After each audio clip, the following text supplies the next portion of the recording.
or rob them. No, I beg of you. Mercy, mercy. Lord Satan, send me a demon, so I may know I'm to be your wife.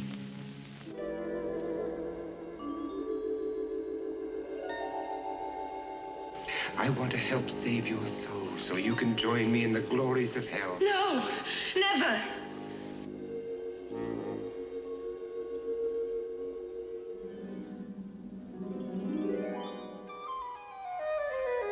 Diamonds, rubies, emeralds, pearls.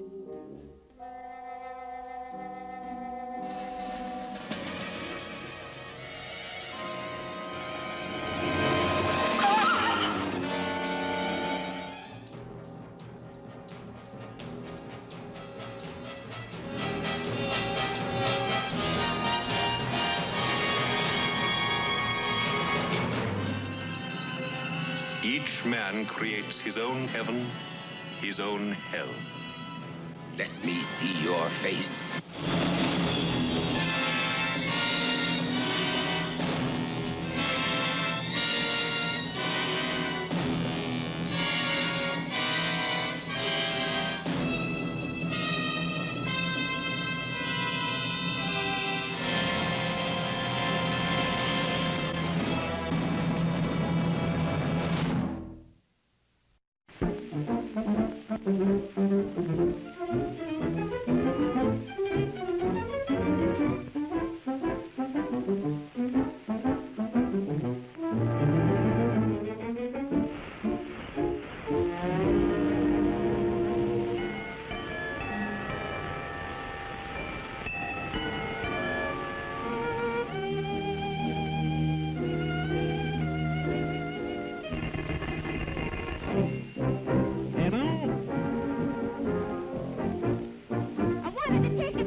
Got a match?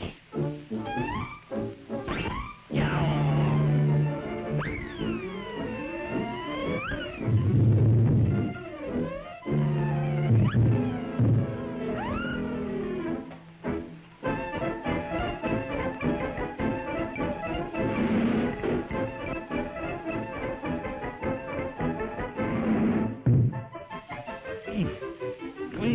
corazón danero.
Castle of Blood. This is the shocking drama of a young writer who disregards the warning of his master, Edgar Allan Poe, and accepts a wager to pass the night in a castle of mystery and legend.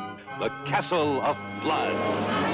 No one has ever witnessed and survived the awesome secrets, the ghostly events of this Castle of the Damned.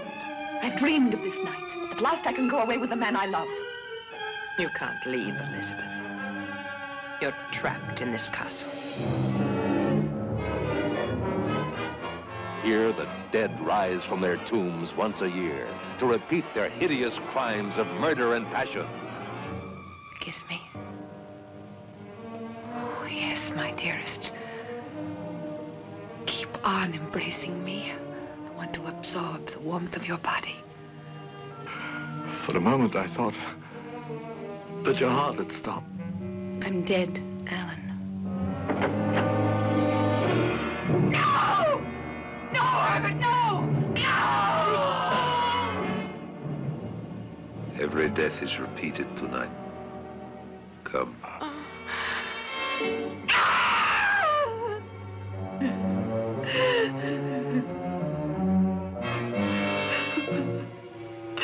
No, Elizabeth. Edgar Allan Poe's most gripping, chilling drama of horror and suspense. Castle of Blood.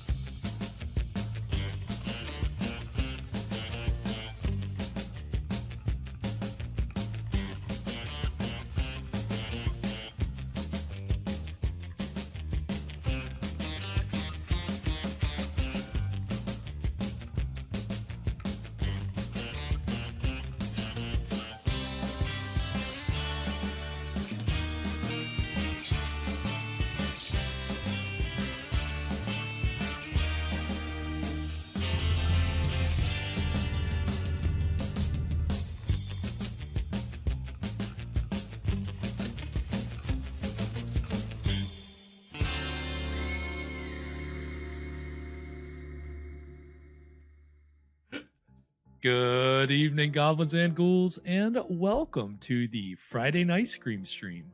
I'm your host, Spakenstein, joined as always by my very good friend, Mr. Evan Sink. Good evening. How we doing tonight, Evan? We are super. We made it.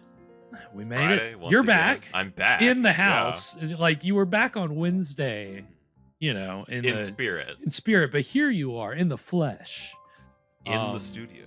in I'm the back studio. in the castle. Yeah, As you can see I know. behind me. Yeah, you've got the perfect background for tonight's movie. You're like, we should have just cut you in. You know, we should just find some ways to splice you into the footage of the movie. We'll green, well, not green screen. We'll just cut you in. But anyway, good evening, everybody out there. Hope everybody's having a good Friday. I already see some of our very good friends in the chat. Kathy Dogstar, nice fan. Glad to see everybody. Yep, Bean Dip Cartography. Very, very good to hear from everybody. And it's Friday. If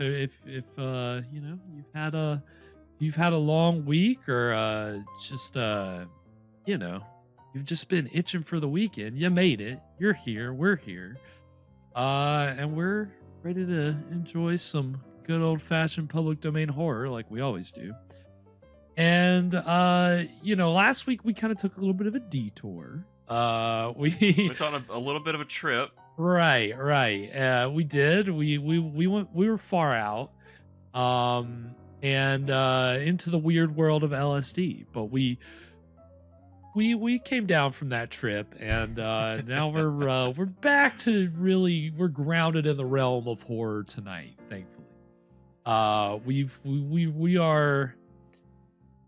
It's funny because, we see all kinds of like subgenres of horror on this show, but Gothic horror is not really, we don't get a lot of underrepresented on this, and the world of public domain horror, or at least what we've seen so far. We haven't gotten a lot of Gothic horror movies. But tonight we're bringing another one into the fold. And this is kind of a special one for different reasons, which we'll go into tonight. But we're going to be watching The Blancheville Monster from 1963. I paused because I was trying to decide if I should say horror, The Blancheville Monster, a.k.a. The Blancheville Monster, a.k.a. horror, a.k.a. But I could go on. It would have been... I just did it. So this one goes by many names. It does. It's actually it's an Italian Spanish co-production, filmed in Italy, and it's got some pretty interesting cast and crew. But it's your this was a time where Italy was making like a bunch of Gothic horror movies. Gothic horror movies were kind of in again at this point. Okay. But this one has the added extra bonus of also being based on the works of Edgar Allan Poe. What's with the fingers? Well, it's interesting because this draws from different elements of different stories, but it's not really an adaptation of Poe. But if you're familiar with the Poe film universe, then you would know that that's pretty common. Because, and we'll that's what we'll be getting into tonight. We'll talk about kind of how the Poe cinematic universe is kind of not always very focused on Poe, but it's it's a matter of marketing and exploitation. We'll get into all that later. It's very interesting. It's less a matter of accuracy, more a matter of vibes. Right. Exactly. It's it's funny, but pretty much, yeah, you're right about that. But yeah, no. So this is but this is interesting because this is got some people involved who would go on to do some other notable projects. That's always a fun part of this show, is, you know, digging into who are some of these people on screen, who are some of these people behind the camera, and do I know of anything else that they've done? We've got some interesting connections here tonight. So, and of course the Poe thing. So we'll be talking about the people involved, and we'll be talking about Poe. Those will be our two big focuses tonight. But yeah, this should be fun. It's again, it's an international film. It's a Gothic horror film. It's things that we don't get to often, so it's nice to be able to take a dip into these different waters. And speaking of, Evan's about to do the same for us, because as always, Evan brings us a delicious cocktail to pair with the evening's film in a little segment, which we call What Were You Drinking? What are we drinking tonight, Evan? Well, I don't know if tonight's it's going to be delicious. We have an adventurous cocktail tonight, maybe one for the morbidly curious. So we've got a Gothic horror Poe movie. We're taking a dip into a castle, like Garrett said. And that's tonight's drink. It's called the Castle Dip. I believe this is a pretty old recipe, although I was having trouble like nailing down a source exactly, but I've seen a couple different variations. It's half and half apple brandy and creme de menthe, and some the recipe I'm going with calls for a little bit of added absinthe. So crazy combination, in my opinion. It's definitely got some levels to it. Yeah, we got apple, we got mint, we got wormwood. I mean, bone apple tea. I love that everybody. wormwood. Yeah, right. That's perfect. That's exactly the phrase to use. Oh boy, goodness gracious. Well, it's just one of those. I saw this and I almost couldn't believe it. Like, it's one of those things that I almost feel like I have to try just to satisfy my own curiosity. Right. Yeah, and I don't know, maybe I'm making this up. But didn't Edgar Allan Poe have a thing for absinthe? Or is that in my head? Is that like in a movie? Or well, maybe. You know what I read? I read that Poe's favorite drink is eggnog. I need time to process that. It's guess really it makes not sense. I guess I don't know if that's on brand or if that's like not what I would expect, but I don't know. Interesting information. It's interesting. Yeah, I guess it's not what I would expect. Yeah. So for tonight's drink, I'm electing to do this one as a shot, just in case it's bad. We can get it over with. But can I sip this shot if I want? Yeah, you can. You know, it's your life, Garrett. You can do whatever you want. But it's very green. It's incredibly. Is the creme de menthe and the absinthe and the? They're both green. It does call for white creme de menthe, but I'm not gonna. I had the green stuff. Well, here we go. And just want to say, appreciate Nice Fan's Golden Girls reference there. Very good. It's very nice. Very nice. That's definitely gave me a chortle. Yeah, please be plentiful with the Golden Girls references. Well, yeah, this is like, I feel like it's St. Patrick's Day. It looks like and kind of smells like mouthwash. It's like got that licorice smell. Yeah, I put just a tiny bit of absinthe in it, and it still cuts right through. Yeah, that's absinthe. That's the wormwood for you, baby. Well, all right. Well, I'm not gonna shoot this. Everybody dude. at home, if you're ready, this. you've got yours. I'm gonna just take a sip. We're gonna do it. Cheers, everybody. Cheers.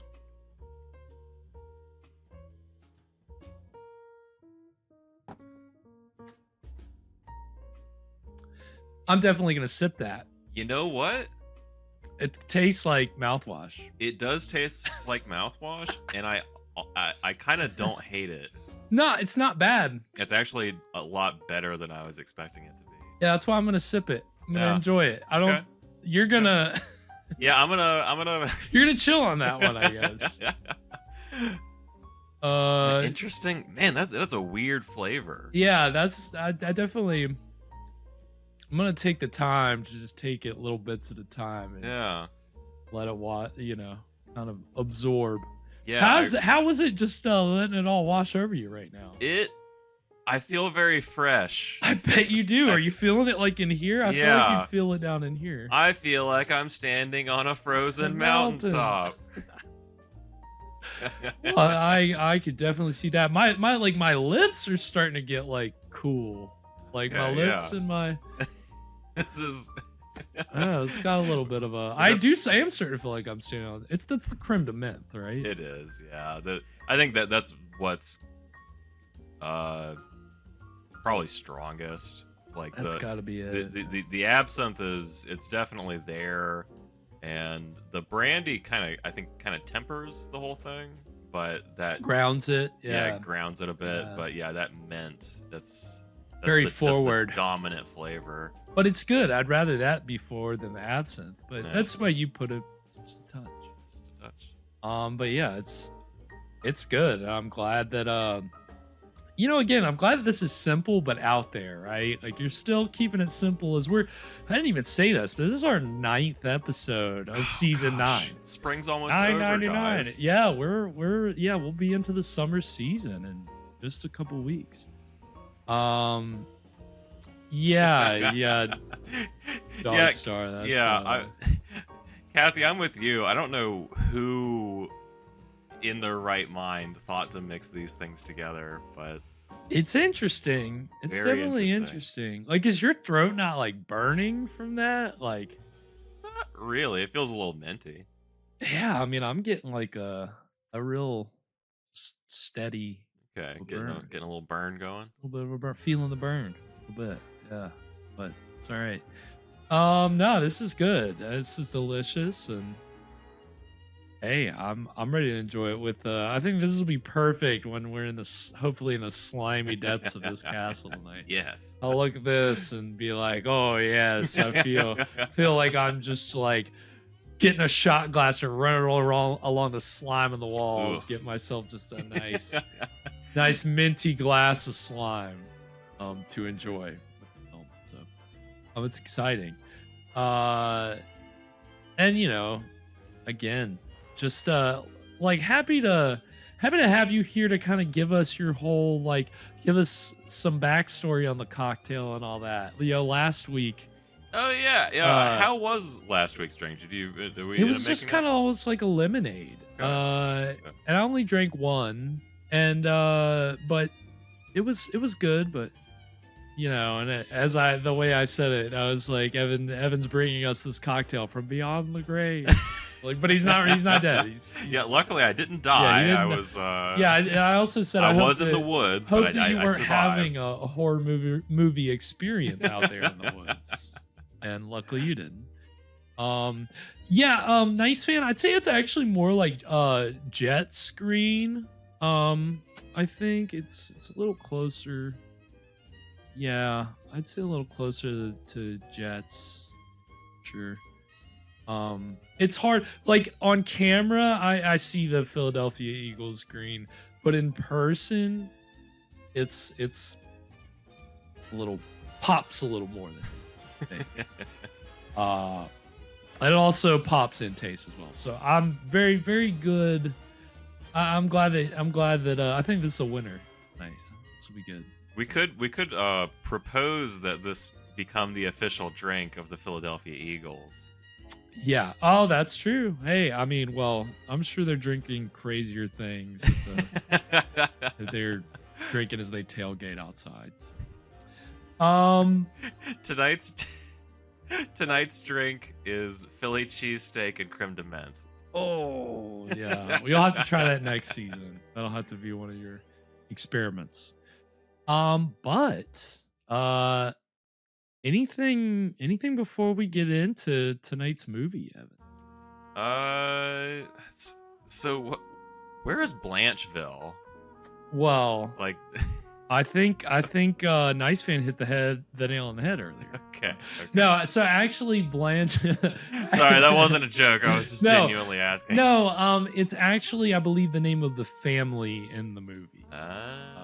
It's your stand-in for the ushers. Okay. Kind of a... Yeah, the fall of the House of Blancheville. Right.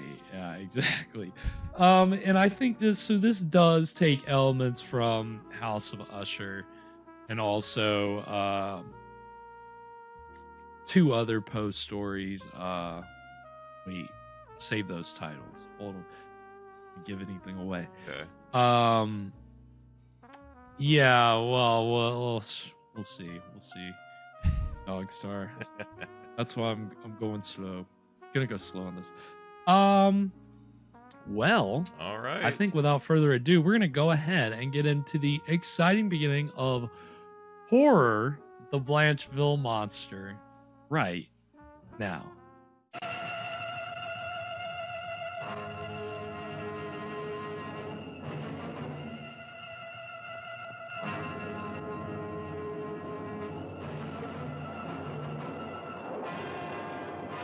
Ethan, what's up? Welcome. The movie has just started. Just in time. Skating in.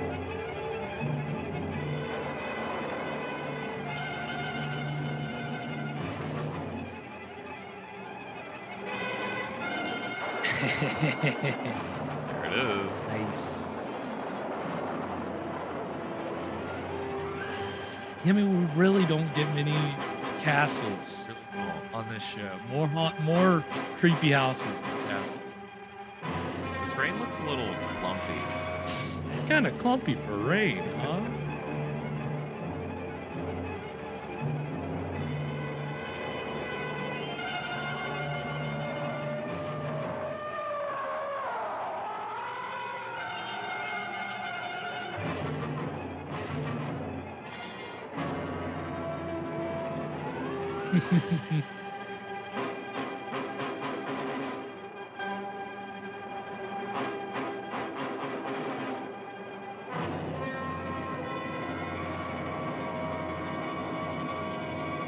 I meant to say it. I think this comes from. This is the American TV version, which is in the public domain in the United States. There's obviously an Italian version and an English version that are in widescreen and some good quality copies out there, but I wanted to play it safe. But if we get taken down off YouTube, remember, we'll still be going on Twitch. Got to preface that. I think we'll be. I won't say anything. Just let it ride.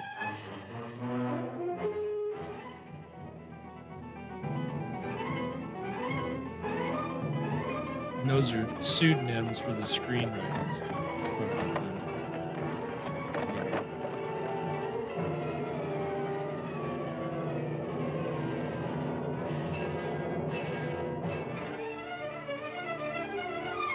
I think a lot of these names are probably made up. Because when you click on some of them on IMDb, this is the only credit. And that was kind of a practice in this era of trying to sell films in an international market. If you put English names in the credit, it looks a little better. Yeah, maybe I'll buy it. Yeah. Or if it's a co-production, sometimes, you need to have, the writer needs to be, from one of the countries. So even if this person didn't really write it, you need to put their name in. So we get the money. Alice, I'm home at last. My exile is ended. As exiles go, I'd say yours was rather pleasant, don't you think so? And besides, if your brother hadn't forced you to stay in college, who would have helped me with my French lessons? As soon as I see Rodrigo, I'm going to give him a big kiss of gratitude. You talk to the Count as if he were an old friend. Of course he's an old friend. Emily and I read Rodrigue's letters together. He's a fascinating man. I'm almost in love with him. Emily, did my sister have you read the letters I wrote her? But of course. And we also read between the lines, didn't we?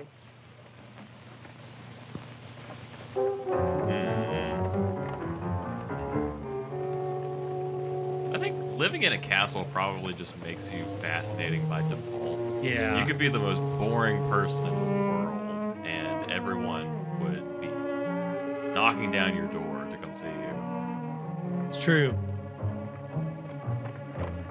Knocking at your gate.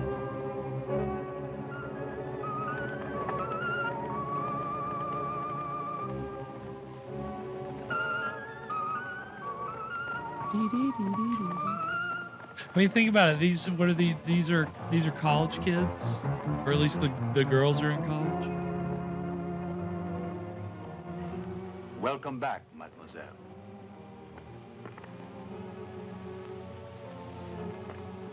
But who are you? I'm Alistair, the new butler. And where's Joseph? I wouldn't know, mademoiselle. This way, please. I hope your brother isn't put out by our unexpected arrival. Nonsense. He'll love you. Well, I hope so. Because the weather doesn't seem to be of the same opinion.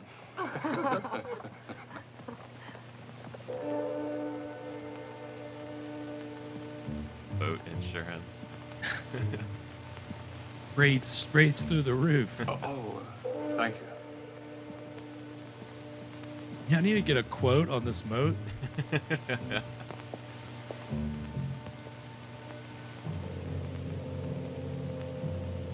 I need a quote for my bespoke mode.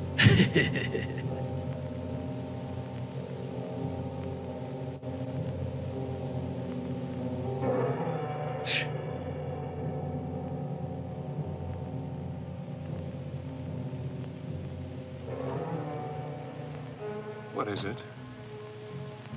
When I left the castle, my father was still alive. But weren't you here when your father... No. It was her brother who told her.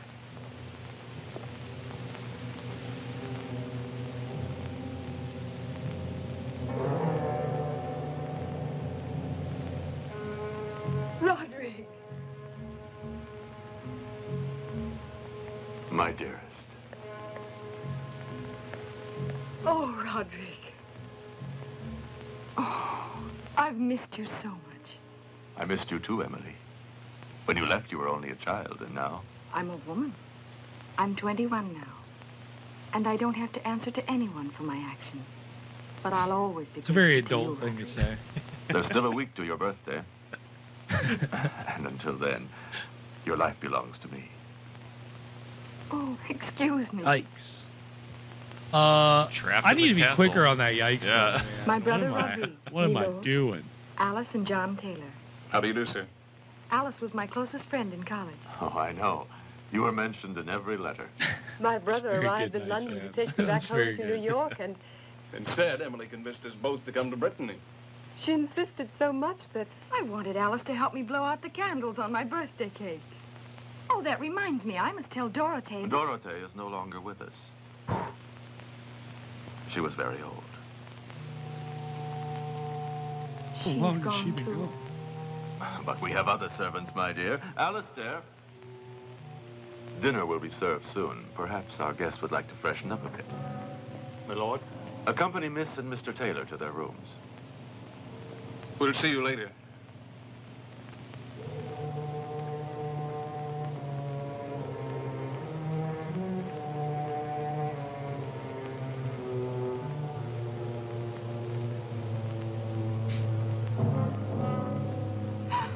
Oh, Roderick, forgive me. Forgive me, but to return home like this after our poor father. There's nothing to forgive, Emily. I understand, my dear.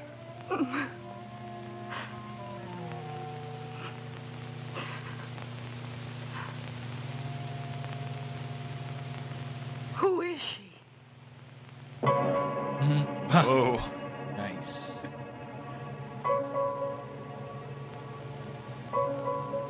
That's a nice way to greet your new sister-in-law. Who is she?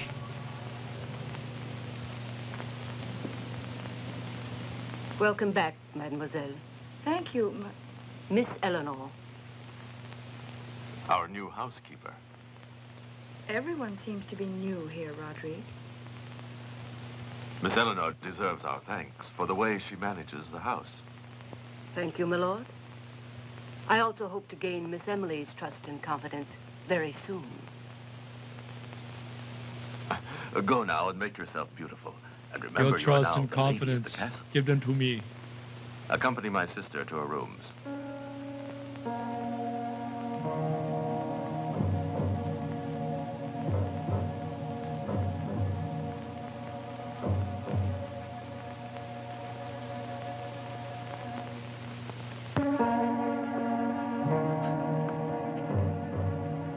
God, we should have had a clock going, count down how many minutes people are just walking through this castle. Probably be more than 5. Over or under 5 minutes. I'm saying over 5 for sure. What's the runtime? Got an hour 28.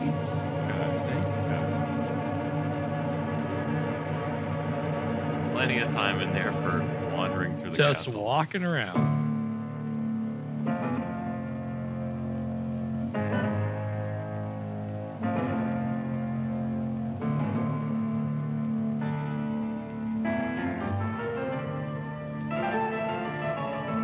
Here we go. Here's a zoom. I've been waiting for the zooms, man.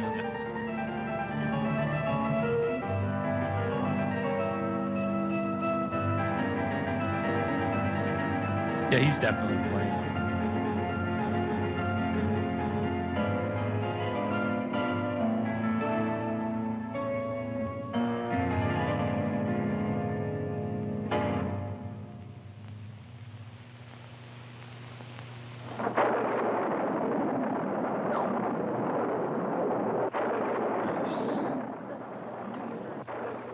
Yes, very much. But someday I hope to visit my country. I imagine you've been to America, my lord. What do you think of it? Well, I appreciate America very much. Yeah, that's her brother. But being so young a country, it has a lot to learn. We can always enroll the whole nation in an English college. Oh, no, I've just come out of one.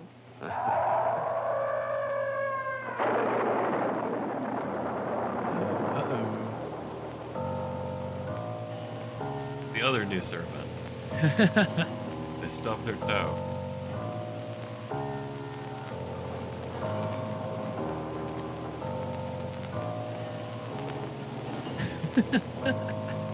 Did you hear that? You needn't fear, Miss Alice. It's just a storm drawing to a close. No, not the thunder. The scream. It seemed like a scream to me, too.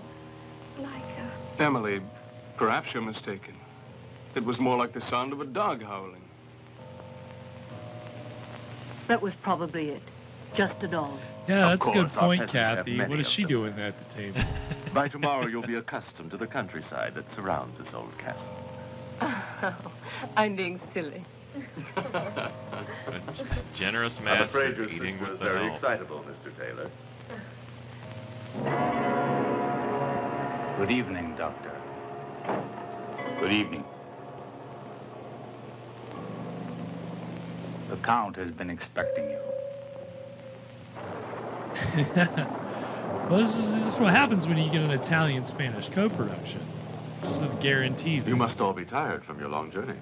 Plenty of gorgeous women. It's quite late, and you best get some rest. I'm not at all tired.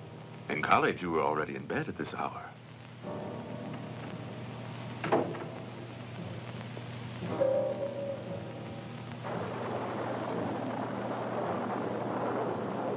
Good evening. I'm terribly sorry I couldn't make it in time. But your patience prevented you. It seems that for a doctor, a watch is useful only for taking pulses. Burn. If you think you're staring at my sister, you're mistaken. I didn't realize I was staring. I immediately recognized you from the description your brother gave me. I'm honored, mademoiselle. Dr. LaRouche, In only a few months, he has gained all my esteem and trust. Alice and John Taylor. And Dr. Burchell? The old doctor had taken care of 3 generations of de Blancheville, but was too old for the 4th. Shall we go? Did you say Blancheville? I wouldn't forgive myself if the beauty of our lovely Miss Alice were to suffer for lack of rest. You're making me blush, my lord. My name is Rodrigue. I'll accompany you to your rooms. Name is Rodrigue. Wait for me here. I must beat you at chess. Is Eleanor? Yes? Thank you, sir. You're very kind. I'd appreciate it. If you wouldn't mind, keeping me company.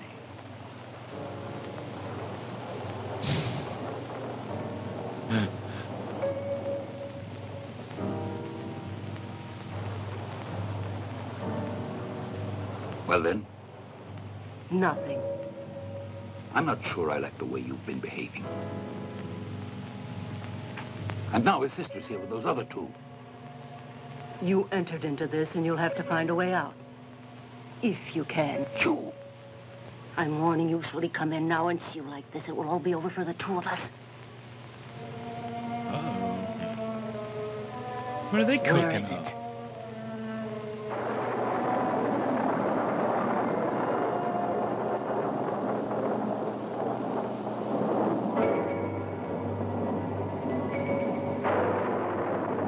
Really see what that was. A jewel or something?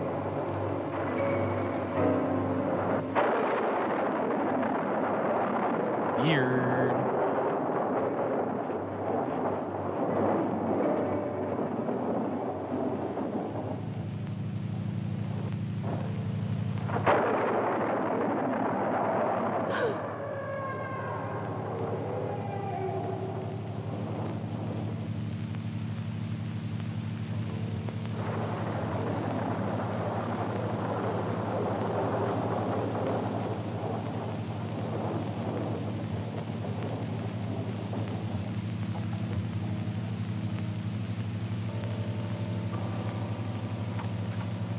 Oh yeah, I gotta get the candelabra. She just had those candles lit and fell asleep with them lit. Is that? Would they do that? Would they waste good candles like that back in the day? They got a whole castle. They can afford a few candles. John.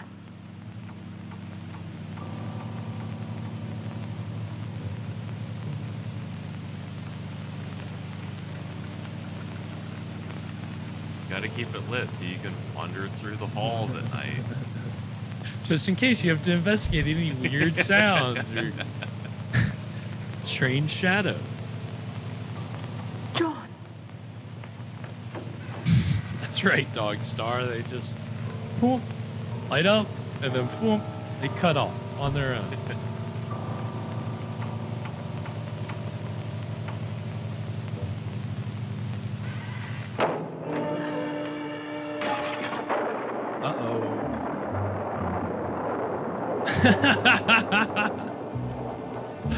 Of course. This is the early 60s, so they're gonna do as much as they can without, you know, going too far.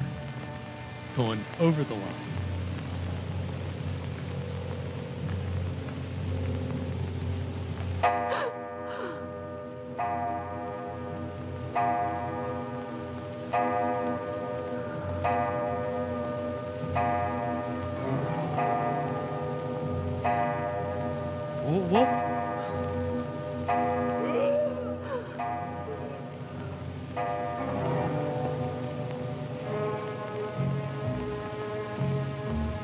Oh, we're definitely going to go over 5 minutes of walking.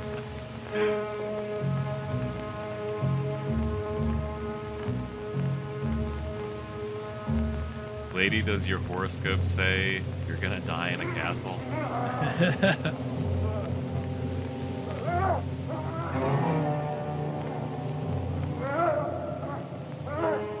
How did that clock know I'm a Scorpio?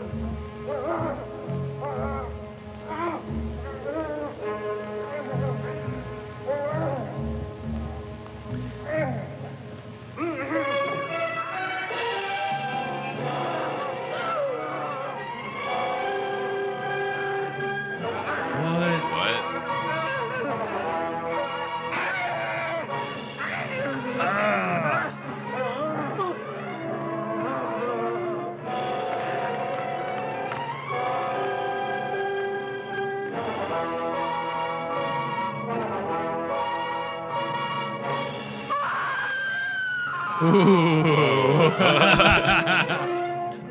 That was cool. That was pretty sick.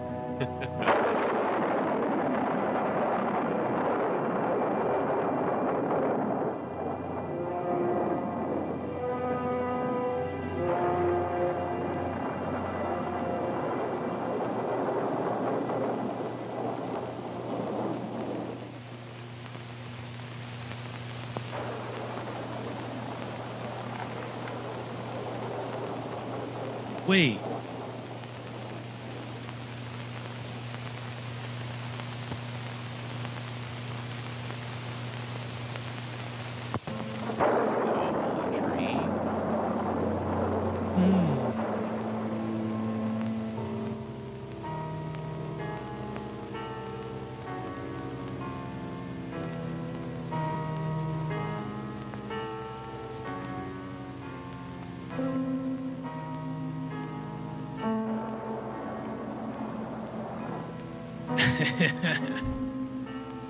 Time warp, time warp. Is she gonna break that figure hinge again, just to be sure? She's got a spinny top hidden in a pocket. that thing that she's wearing definitely has pocket.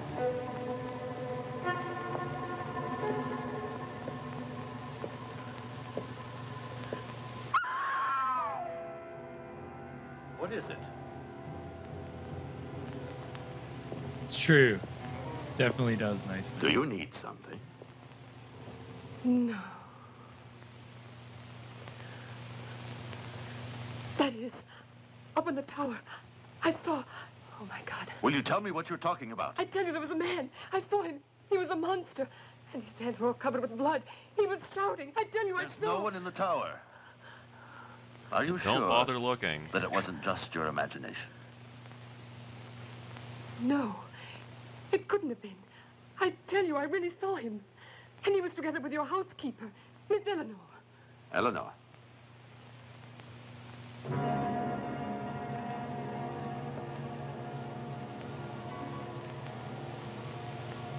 We can go up together.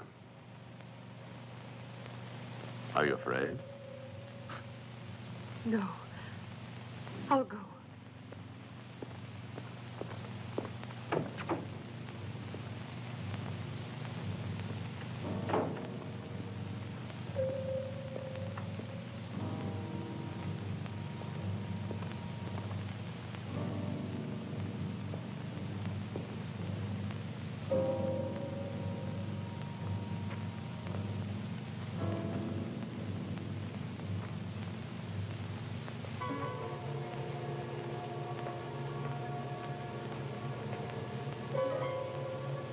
So they got him out for some physical exercise while she goes on a tour of this tower room.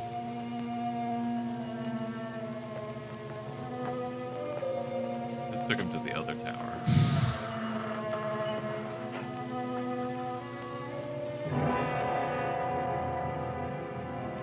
See, there's no monster in the closet.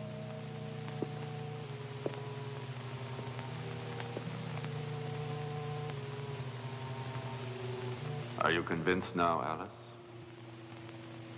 And yet, I'm sure it was in this room. It's just an abandoned room in an old tower. Exactly as one would imagine in a dream. Go to your room now and get some rest.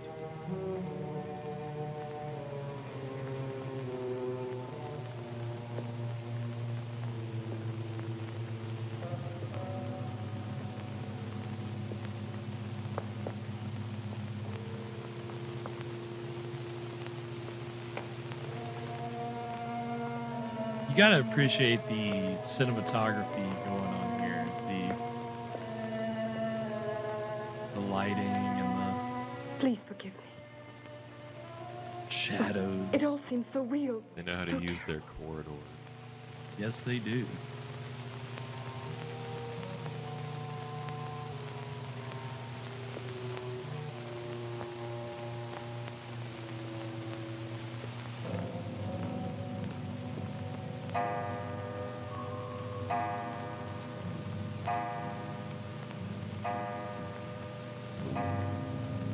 The hour. It was midnight. It's now midnight.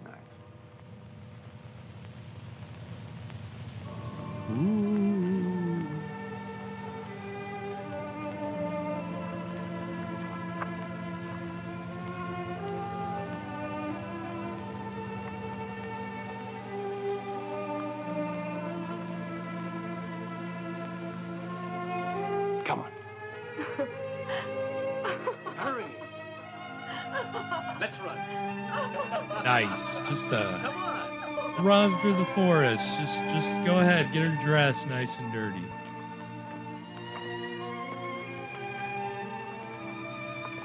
There was a terrible fire, and the old abbey was completely destroyed.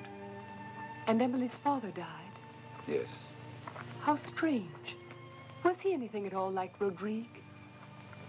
I wouldn't know. One is surrounded by sadness in these ruins. On the other hand, your brother seems to be enjoying his vacation here. And why not? He's in love with Emily. It's only natural. Emily's very lovely. But she's at the Blancheville. What do you mean? Oh, nothing. It's that she belongs to one of the noblest families in Brittany. And I don't think your brother realizes what he would be up against. You mean that a de Blancheville cannot fall in love with a John Taylor? Oh, of course, there's no law to prevent Emily.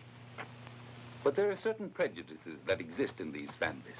And if one is not kin to them, it's advisable to stay away.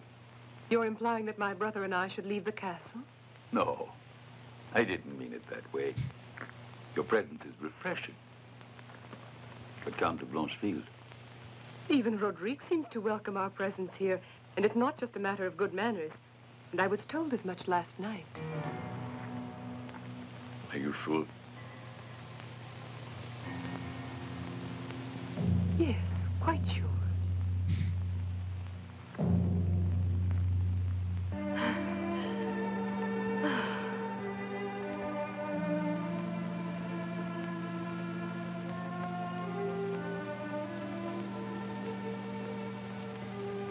Was Rodrigue gonna be creeping up on him? I love you, Emily.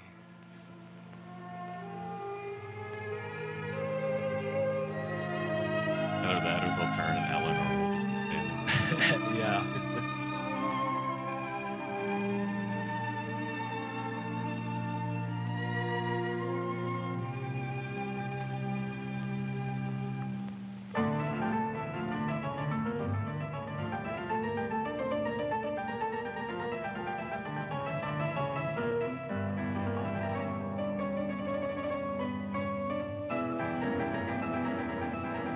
No, Dog Star. The body count is a whopping 0 at the moment.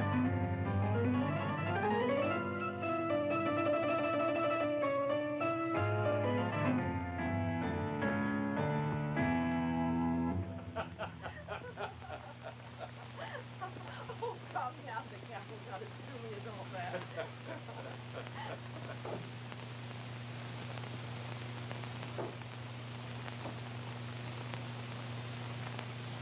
And that is gonna take us to our first break.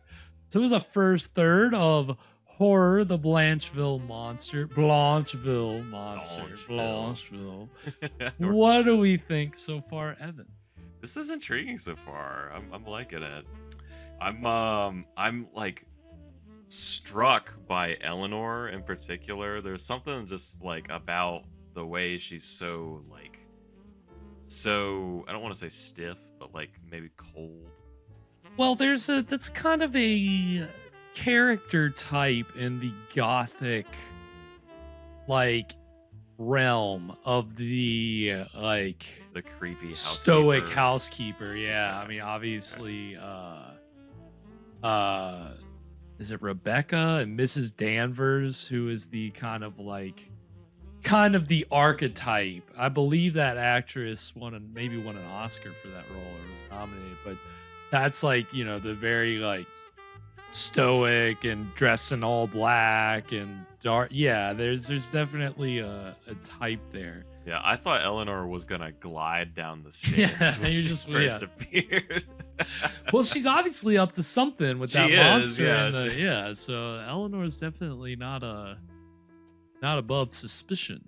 But it's funny, we have actually seen Eleanor, the actress who plays Eleanor, on this show before. Really? Yeah.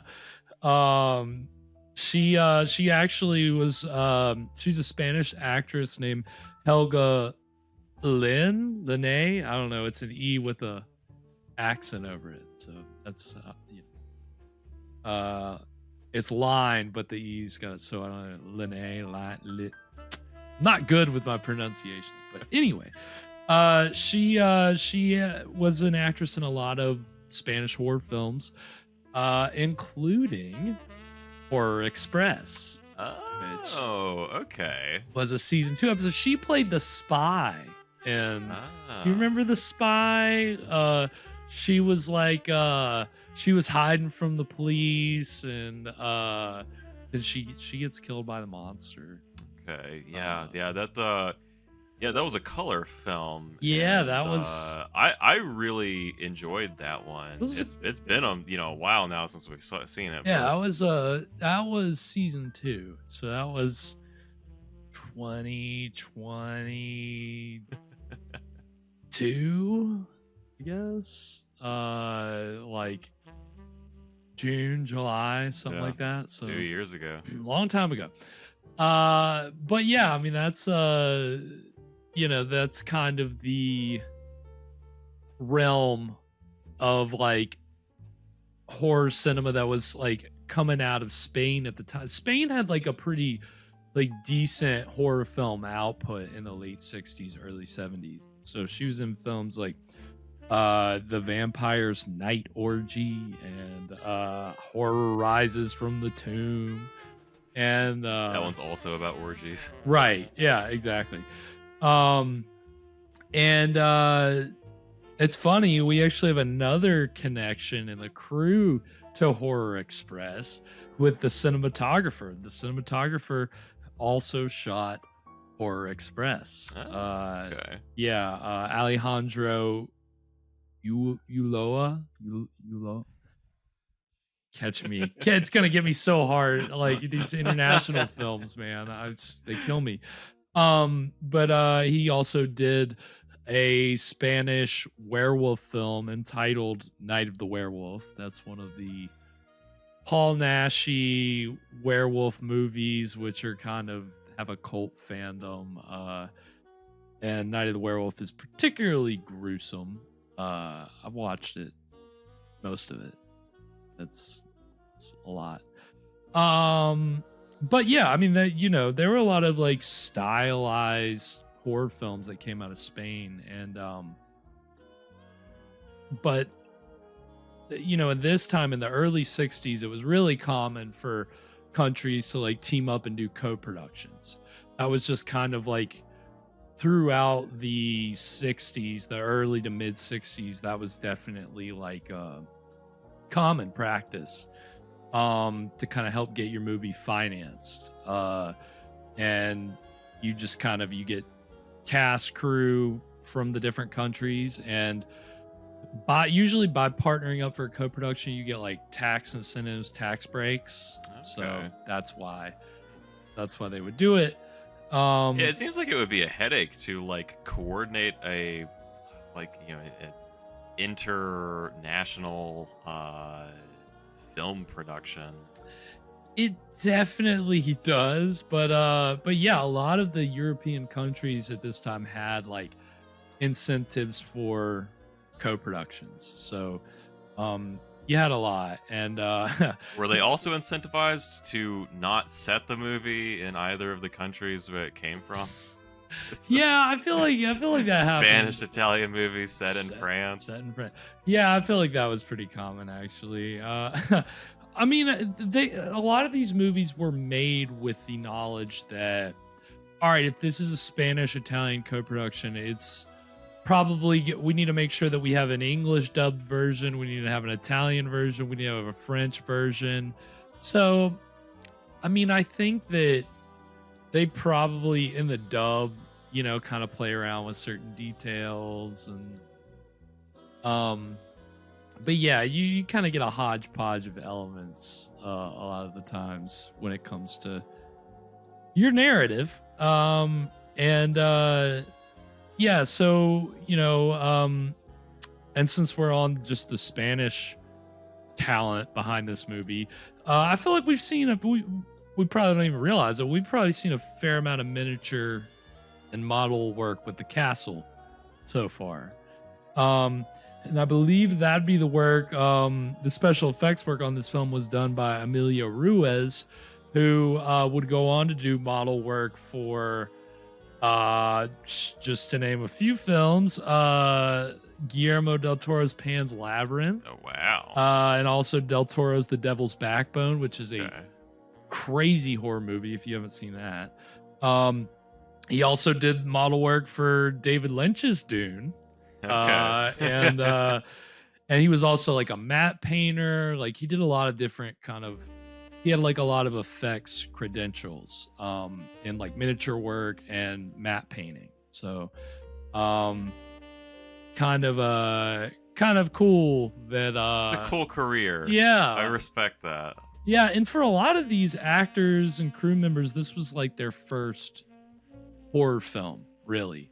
And not a lot of them went on, like besides Helga, a lot of them didn't really go on to do a lot of horror films. The Italian talent really comes in with our writers and the director. The writers were Gianni Grimaldi and Bruno Corbucci. Of course, they were credited under more anglicized names, Jean Grimaud and Gordon Wilson Jr. But Bruno Corbucci, he's actually the younger brother of Sergio Corbucci, who was the director of the original Django. Okay, yeah. And they the year after tonight's movie, the two writers collaborated with Sergio on a film which we saw a trailer for in our pre-roll, as it was billed Edgar Allan Poe's Castle of Blood. So it's funny, these screenwriters the year after they did this, again, tonight's film is supposed to very loosely take elements from Poe's stories. That film, Castle of Blood, actually has Poe as a character. And that's an interesting choice. Yeah, it's definitely kind of strange. But that one I think kind of borrows more elements and kind of probably has some more direct homages. I think this one they just kind of, tried to play up a little more without really bothering too much to pay any mind to Poe, but we'll get more into that later. But and then the director of tonight's film, Alberto Di Martino, he started with what were called sword and sandal films, and he moved into this was his first horror film, but he went on to make a bunch of westerns and some giallo films and some spy movies, and he did some other horror movies. He did The Antichrist from 1974, which is obviously an Exorcist ripoff. And he did a movie which, for our break, the first trailer we're going to see is for Horror Express. Second trailer we're going to see is for a film that the director did, which is kind of a play off of The Omen, and it's called The Chosen from 1977. And it's actually stars Kirk Douglas, and it's funny because it's clearly got a big budget, and these Italian directors would do really stylized things with like no money, so it looks like they gave him a lot of money and he just went crazy with it. Nice. And I just there's another movie he did. I'll mention it after the break because it's kind of wild. I just feel like we have to talk about it. I was going to show the trailer, but we had more relevant trailers to show. So. We're going to get these two trailers. And Dog Star, definitely. For sure, me, for sure. We're going to get these two trailers, and then when we come back, we'll get into the exciting middle of for the Blancheville Monster. So stick around. We'll be right back. For 2 million years in these subterranean caves, a creature of superhuman evil was entombed in a wall of ice, waiting to be free, waiting to live again. Travel with us on a journey into a world where nightmare becomes reality.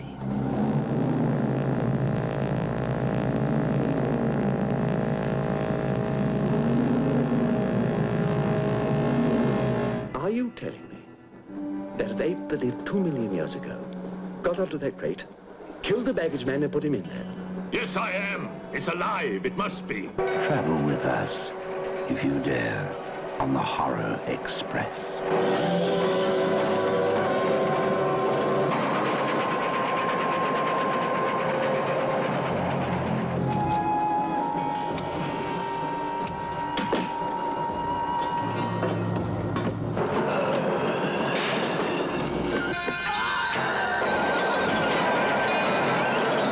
We'll search the train and find it, whatever it is, and destroy it. But if it's alive... I want this kept quiet. I don't want to panic the passengers.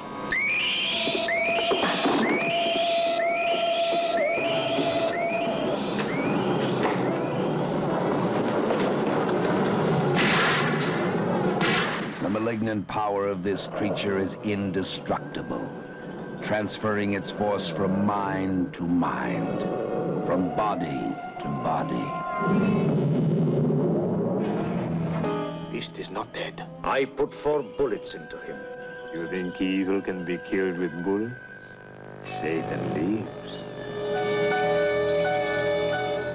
The animal that you shot was only the host. It's alive in someone on this train. You saw his eyes. One look at them and you're dead. Anything that moves near that door, kill it!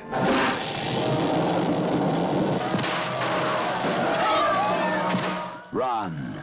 Run for your life.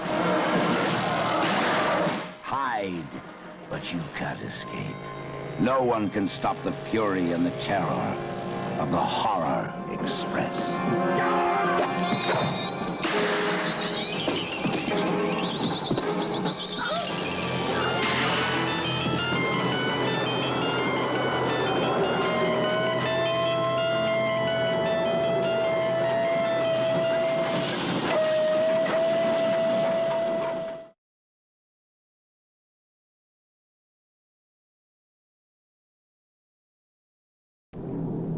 There is no hope.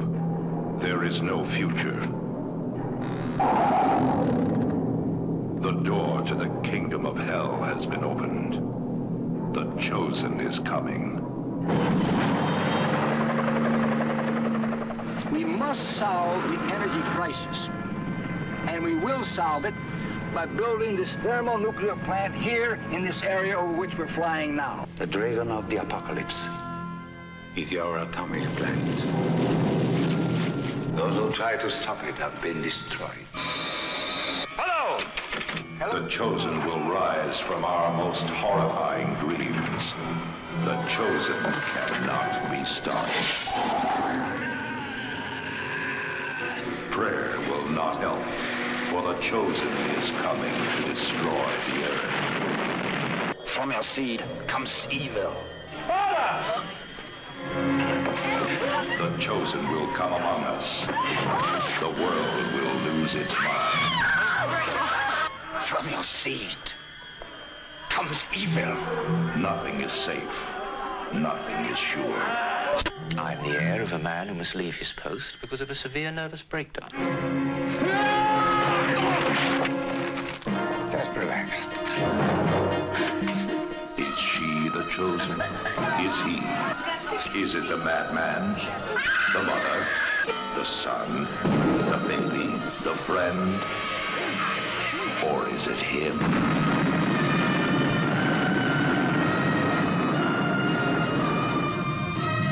Kirk Douglas, Simon Ward, Agostino Belli, Virginia McKenna, Anthony Quayle. The chosen is coming.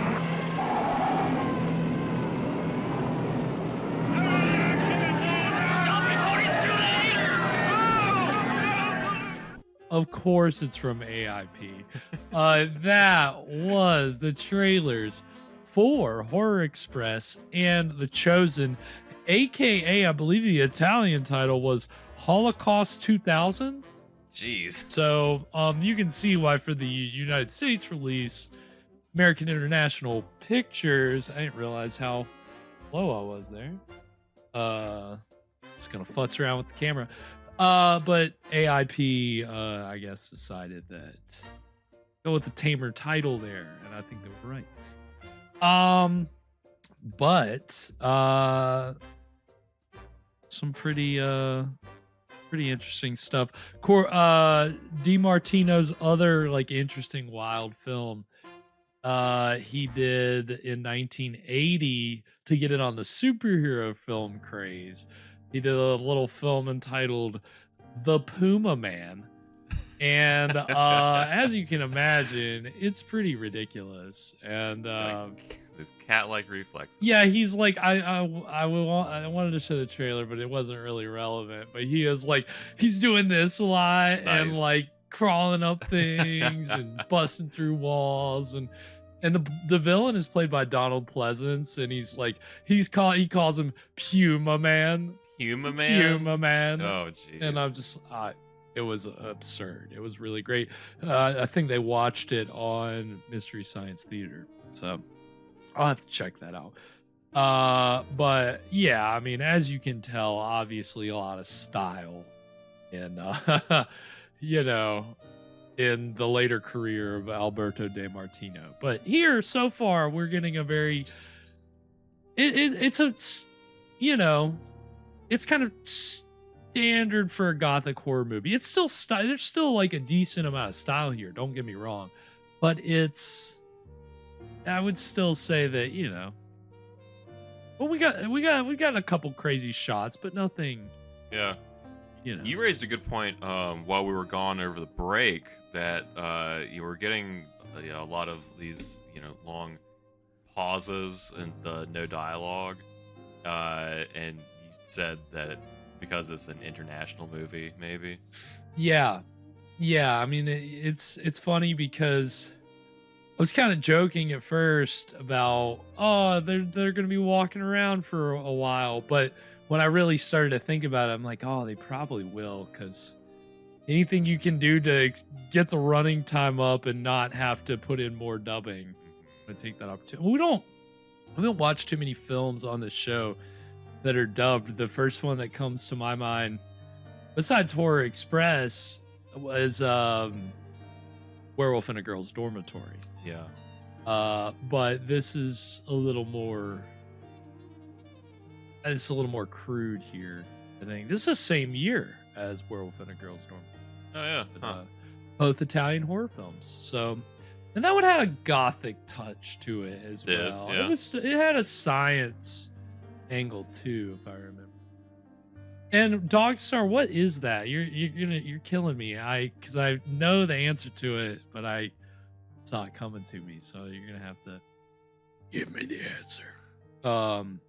But yeah, I mean, the one other, before we get into the middle, the one other actor we didn't talk about, it's kind of interesting, maybe a little controversial.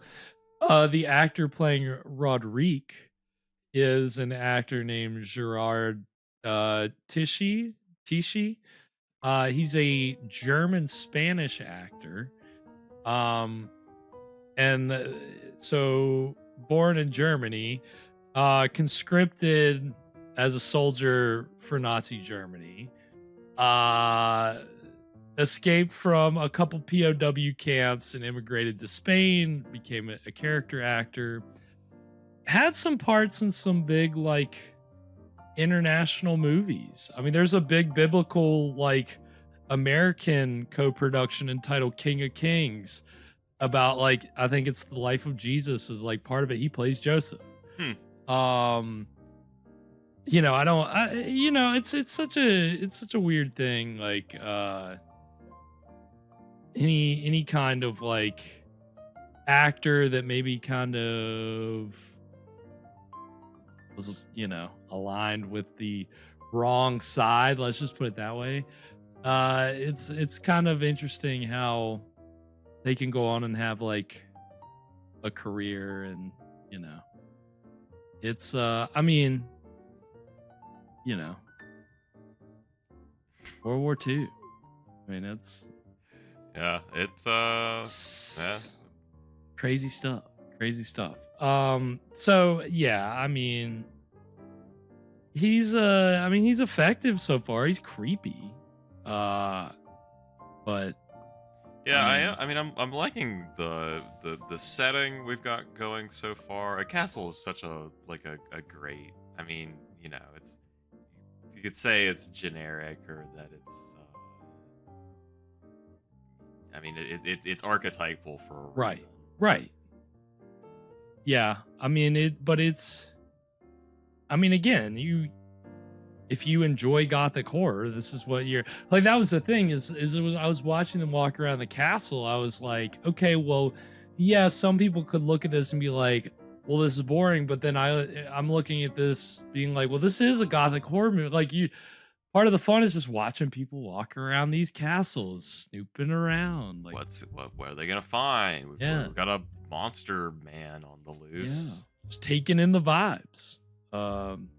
So we'll see. Well, yeah, we'll see what this monster man's up to. We'll see what Eleanor's up to, and what Roderick is certainly up to no good. But we'll see. We'll see. Anything anything before we get into it, Evan? So what I'm hoping we get is I want to see them take the eyes out of that painting when they walk by. Yeah, at this point, the way that they've focused on it, you kind of want a little bit more painting action at some point. So they've set it up. Hopefully they'll take the opportunity to do it. We'll see. On that note, we're going to go ahead and get into the exciting middle of the Blancheville Monster right now. Oh, here in the castle, John, it is said that one is not allowed to be actually starving. At most, we will admit to being of good appetite. Really? Well, I'll admit to it, then you can double it. Doctor, it's urgent.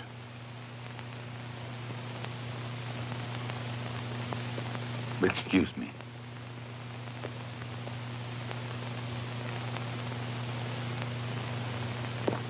If you wish, tea will be served very shortly in your rooms.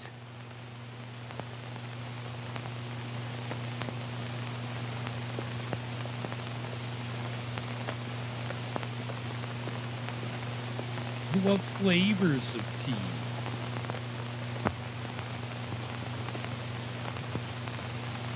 I've decided to tell them and stop this pretending. Why did you have your sister come back? You could have avoided... I couldn't prevent her. It's her home. If anything happens to her, you'll be responsible. Me? You seem to forget I limited myself to giving professional advice and nothing else. Instead, you wouldn't allow me to... Are you accusing me because I wanted to spare his life? I only hope that your show of pity will not compromise us both.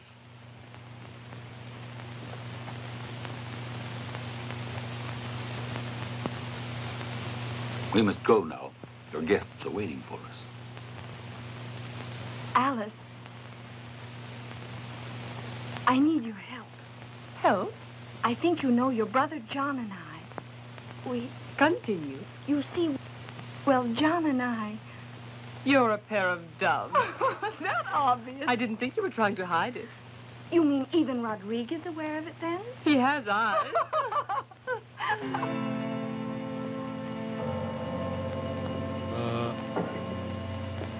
Miss Alice. Roderick, what's wrong? I don't know what you'll think of me, but I hope you will forgive me for having purposely deceived you last night. Emily, you must prepare yourself for something unpleasant. What is it? When I wrote you that our father perished when the old abbey burned down, I lied. You lied? Yes. He's alive. He's not dead?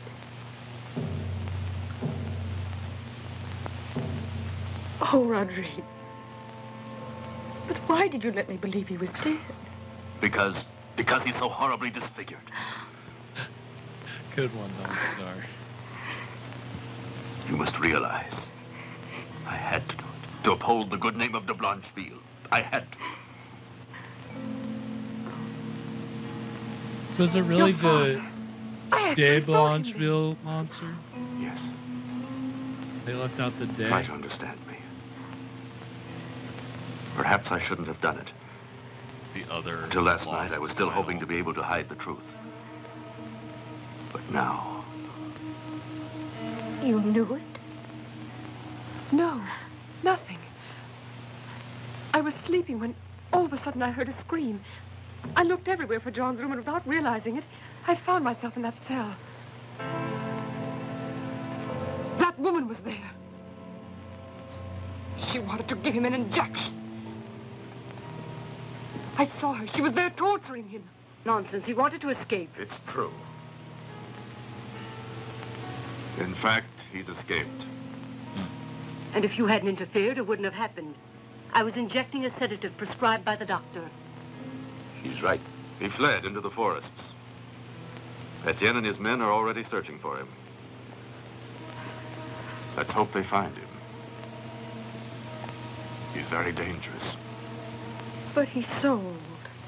Besides, he's my father. I'm going into the woods to look for him. He'd never harm me. I'll come with you. Come back here. What you don't realize is that it's you he wants to kill. Oh, shit. But he's my own father. Emily, sit down. Your brother has something more to explain.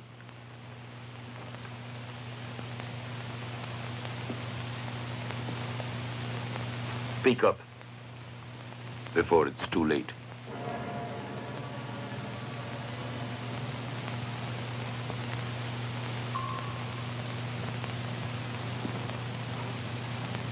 Carved on the headstone of our family tomb, there is an old prophecy that only a warped and distorted mind could believe in. It says that the house of de Blancheville will end with this generation if a female descendant reaches the age of 21. Exactly. 21? 21? Your birthday is on the 23rd of October. Which means in exactly 5 days. The sign of the scorpion on the clock. Precisely. And my father would do anything to carry out this prophecy.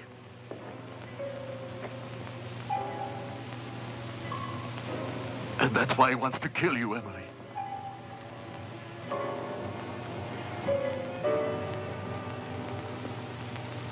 But don't worry. As I have always done, I'll watch over you every moment.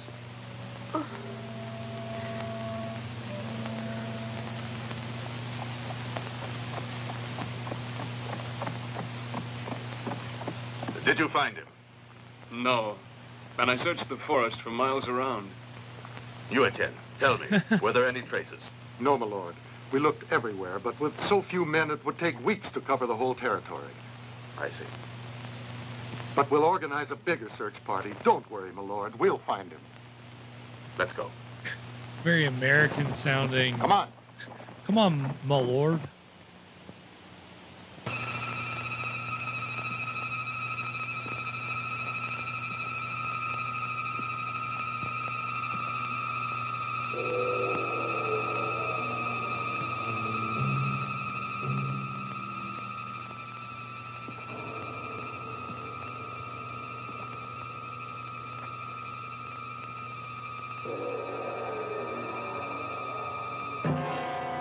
Oh.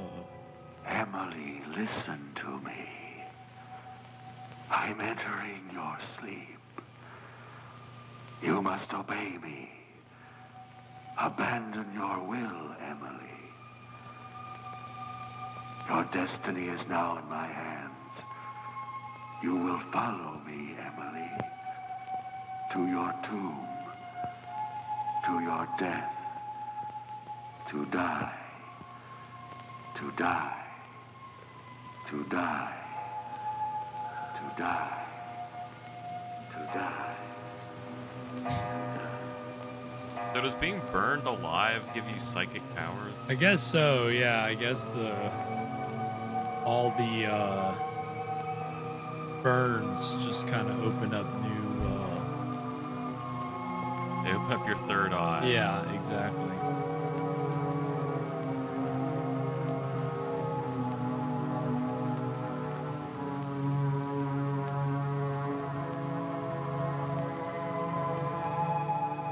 Hey, yeah, he did a pretty good job of hypnotizing her, huh? Oh my god. That's a great shot.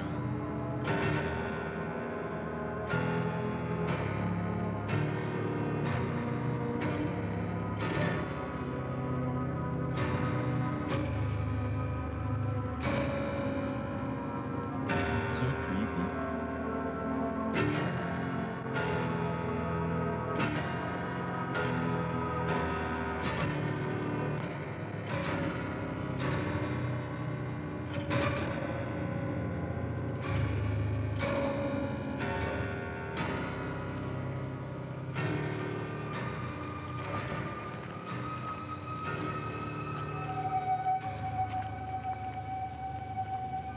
She barefoot?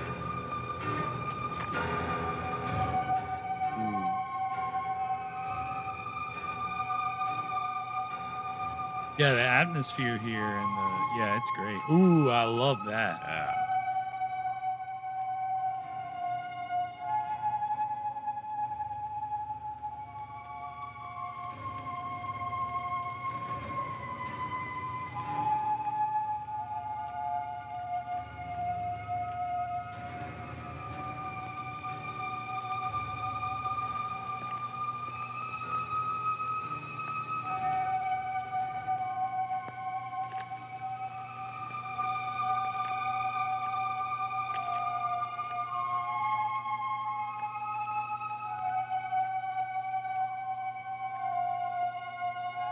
How cold is it wherever they're shooting? I keep seeing their breath. Yeah, it's pretty cold. I saw it in the castle earlier. Yeah. I was like...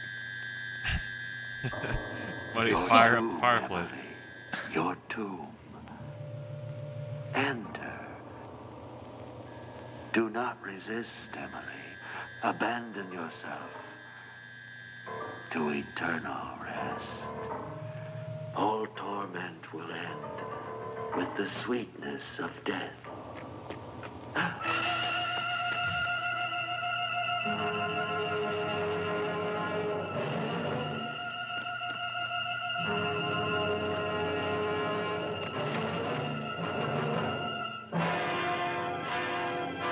Good save, whoever. Who is that the butler?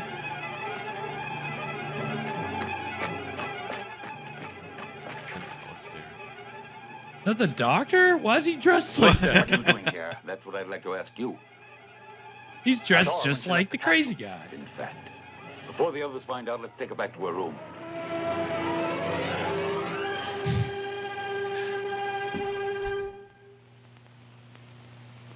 I guess we should be suspicious of that.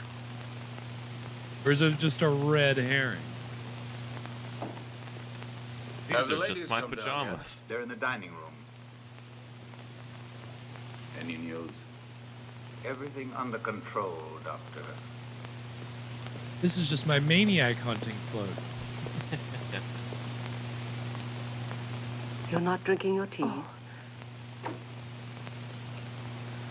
Oh, John, did you find him? No, not yet. But where's Emily? She was always the last one to get up in college. She's probably still sleeping. But yesterday she was already up by this time. Don't be so impatient, and now sit down and eat your breakfast. We'll be right down, dear.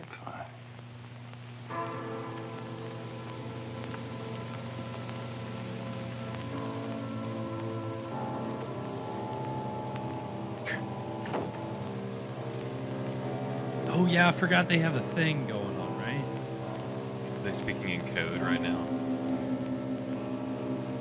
Telepathy.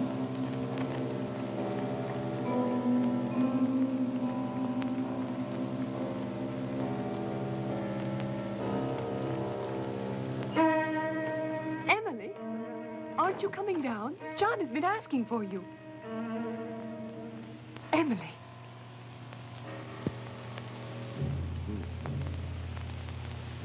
Emily.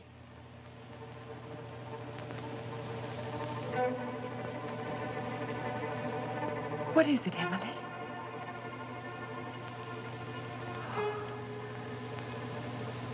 Are you all right? You don't feel well? No, I don't know. Didn't you sleep last night? Yes, very deeply. Did you have a bad dream? I don't know. There's something I don't recall. Last night, Emily, for the love of God, tell me, go on. Last night you were saying that last night. What did you do last night? Last night? I don't know. I don't know.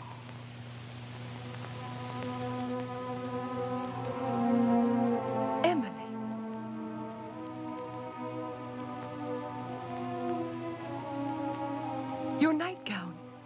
Your slippers are all covered with mud. You went out last night. No, Alice. You didn't take me with you. But it rained last night and you went out. Look, your slippers are all dirty. No, it's not possible. I never went out of my room. I'm sure of it. But think, perhaps that's what you're trying to remember. I don't want to remember anything. I mustn't remember anything. Go away.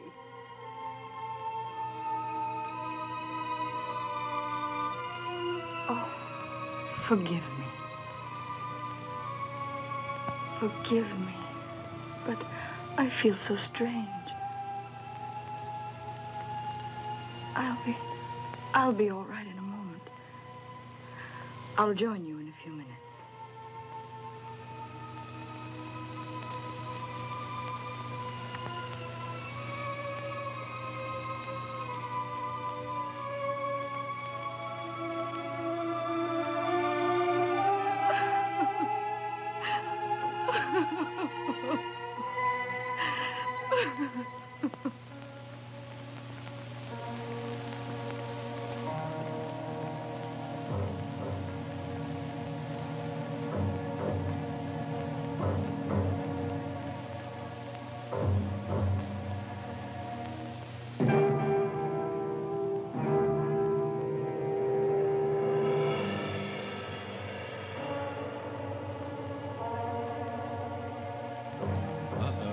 She's doing some snooping. A little bit of peeping.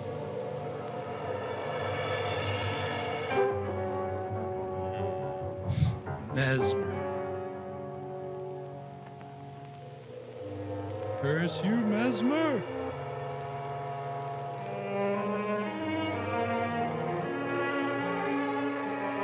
Well, that's probably just a coincidence, right? Oh yeah. He's just looking for a new hobby. Just trying something out. He was working on his act. That's why he had that get up on. That's what him and Eleanor are up to. They're working on their, and you know, they're doing a stage show. A magician's got to keep the, secrets close to the vest. So exactly. So they're communicating through. Well, what's your decision? Here I. You must decide. Had I wanted, by now you would have been betrayed. What?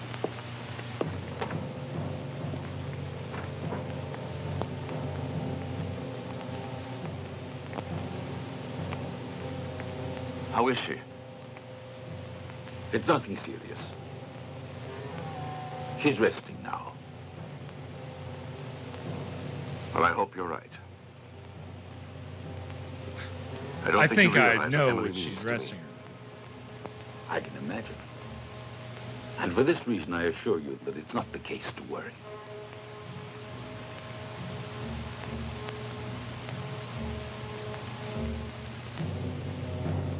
Two or 3 days of rest, and she'll be carefree and fit as she was before. Is that everything? You have my word. Well, what was it then? Perhaps she is still overwrought. Or she has fallen in love. Yes, that could be it. The American? Nonsense. Within a few days after Emily's birthday, he will have gone away. You can be sure of that. Does Miss Alice stay? Very end of that shot is really something. And why should she remain?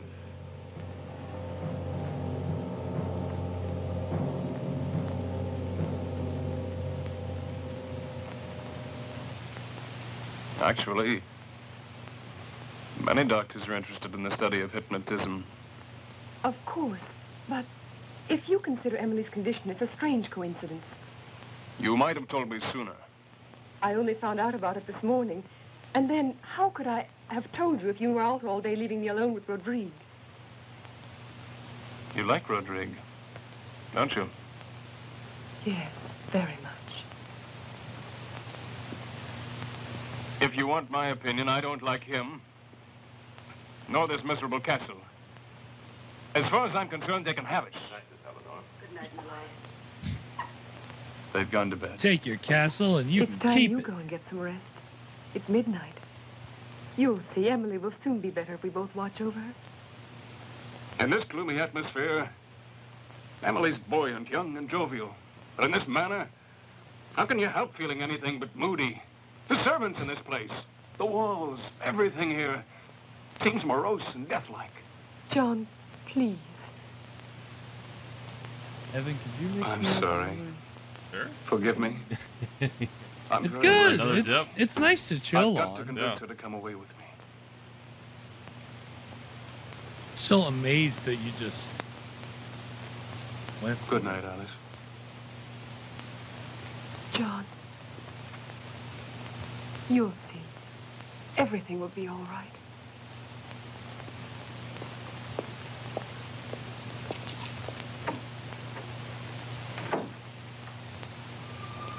Uh-oh.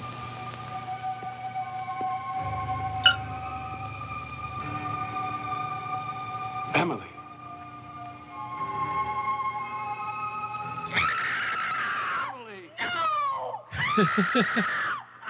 Did you jump, Evan? A little bit. I wasn't watching.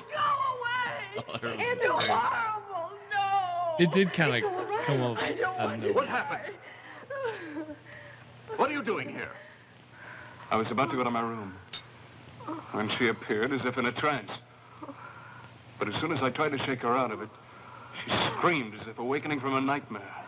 Oh, leave me. Don't touch me. Leave her alone.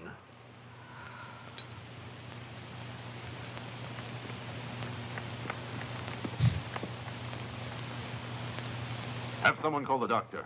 I want to get to the bottom of this. No. Emily doesn't need any doctors. And much less one like LaRouche. What have you against Dr. LaRouche? John.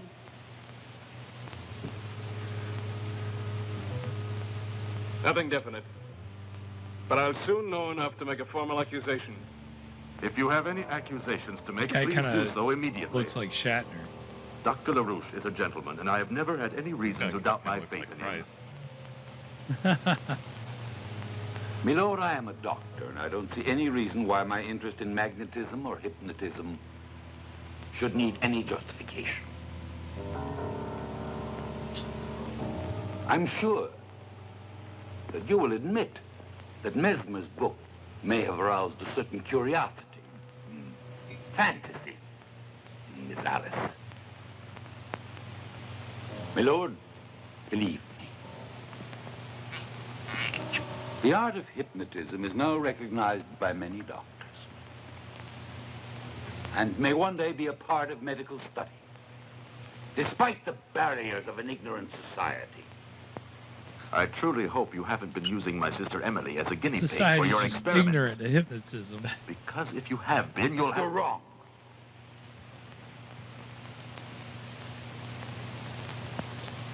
I have no practice whatsoever in hypnotic procedure.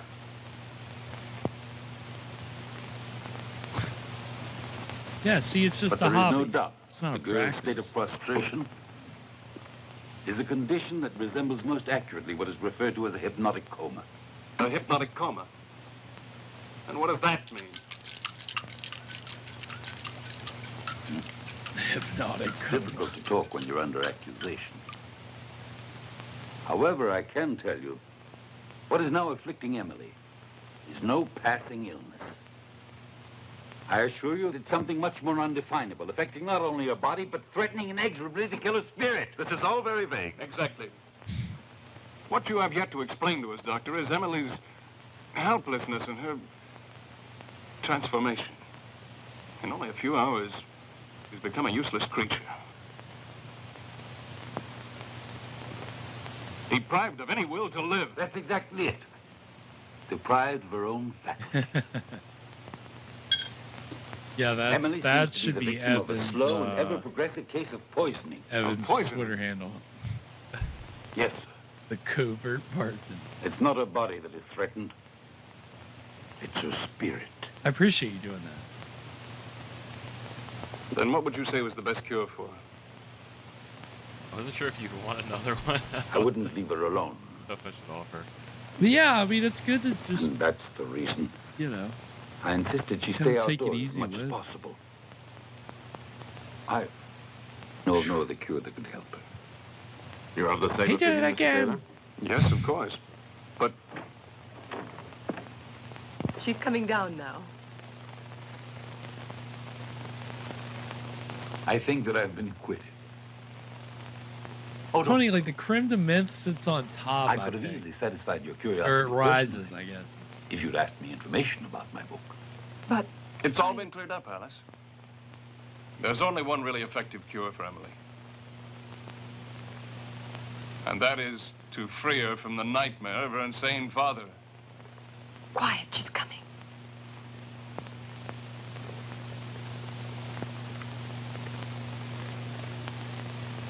How are you, dear? Much better.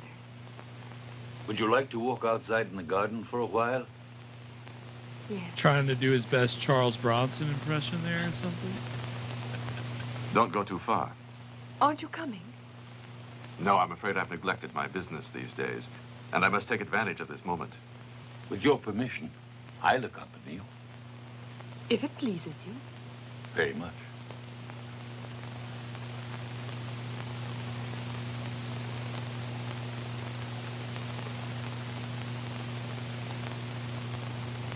Oh my god.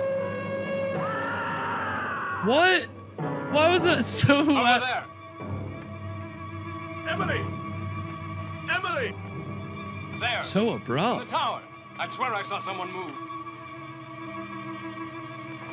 It must be the old Count. It couldn't be my father. That's absurd. If there is anyone, Rodrigo managed to find him. I doubt it. I'd say it was an accident. Probably a loose block. But it wouldn't fall down unless there was something that... or someone who... The castle is very old.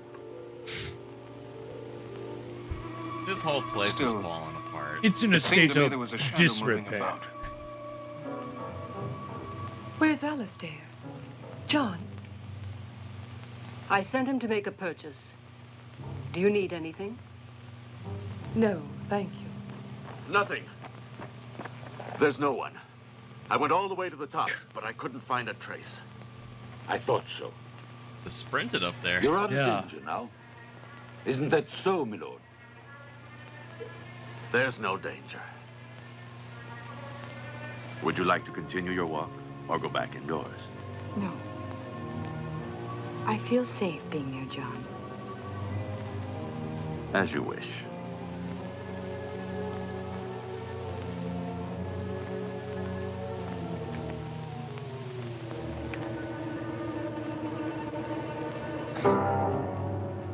Miss Eleanor, would you come with me a moment, please? We will have to repair this. So much intrigue right now. Everybody's just looking at each other.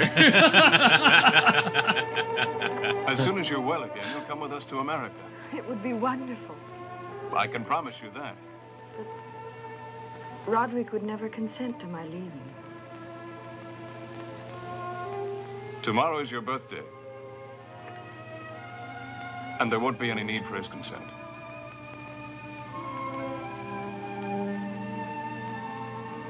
And if you are in love with me.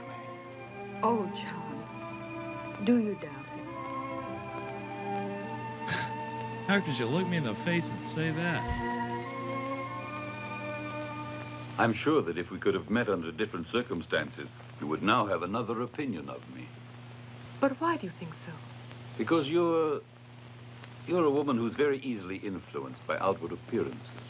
Her pin looks like the CBS eye. The opposite. If you have a fault, I'd say it's something to the contrary. A hypersensitivity. Obviously, Count Rodrigue has made quite an impression, hasn't he? I didn't know I had to reveal my impressions. I maintain, however, that Rodrigue is a gentleman as there are very few. Of course. I know that you don't include me in those few. And yet I would do anything to have you change your opinion. I didn't say that you... Please don't. You don't have to explain.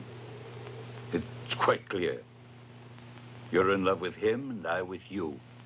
While on the other hand, he loves another. Another? Oh, no. It was just... Please don't misunderstand me. There exists no one else. Weird. That is gonna take us to our second break. So we're 2/3 of the way through the Blancheville Monster. Sorry, the Blancheville Monster. What do we think so far, Evan? I think they're handling this pretty well. Like, it feels like they're in a certain amount of danger. They're not really acting like it. No, nobody's too concerned. Nobody's in a rush to get out of there or anything. Yeah, something just tried to kill them, but yeah, it's funny. It was just so abrupt and like not necessarily the best executed scare scene because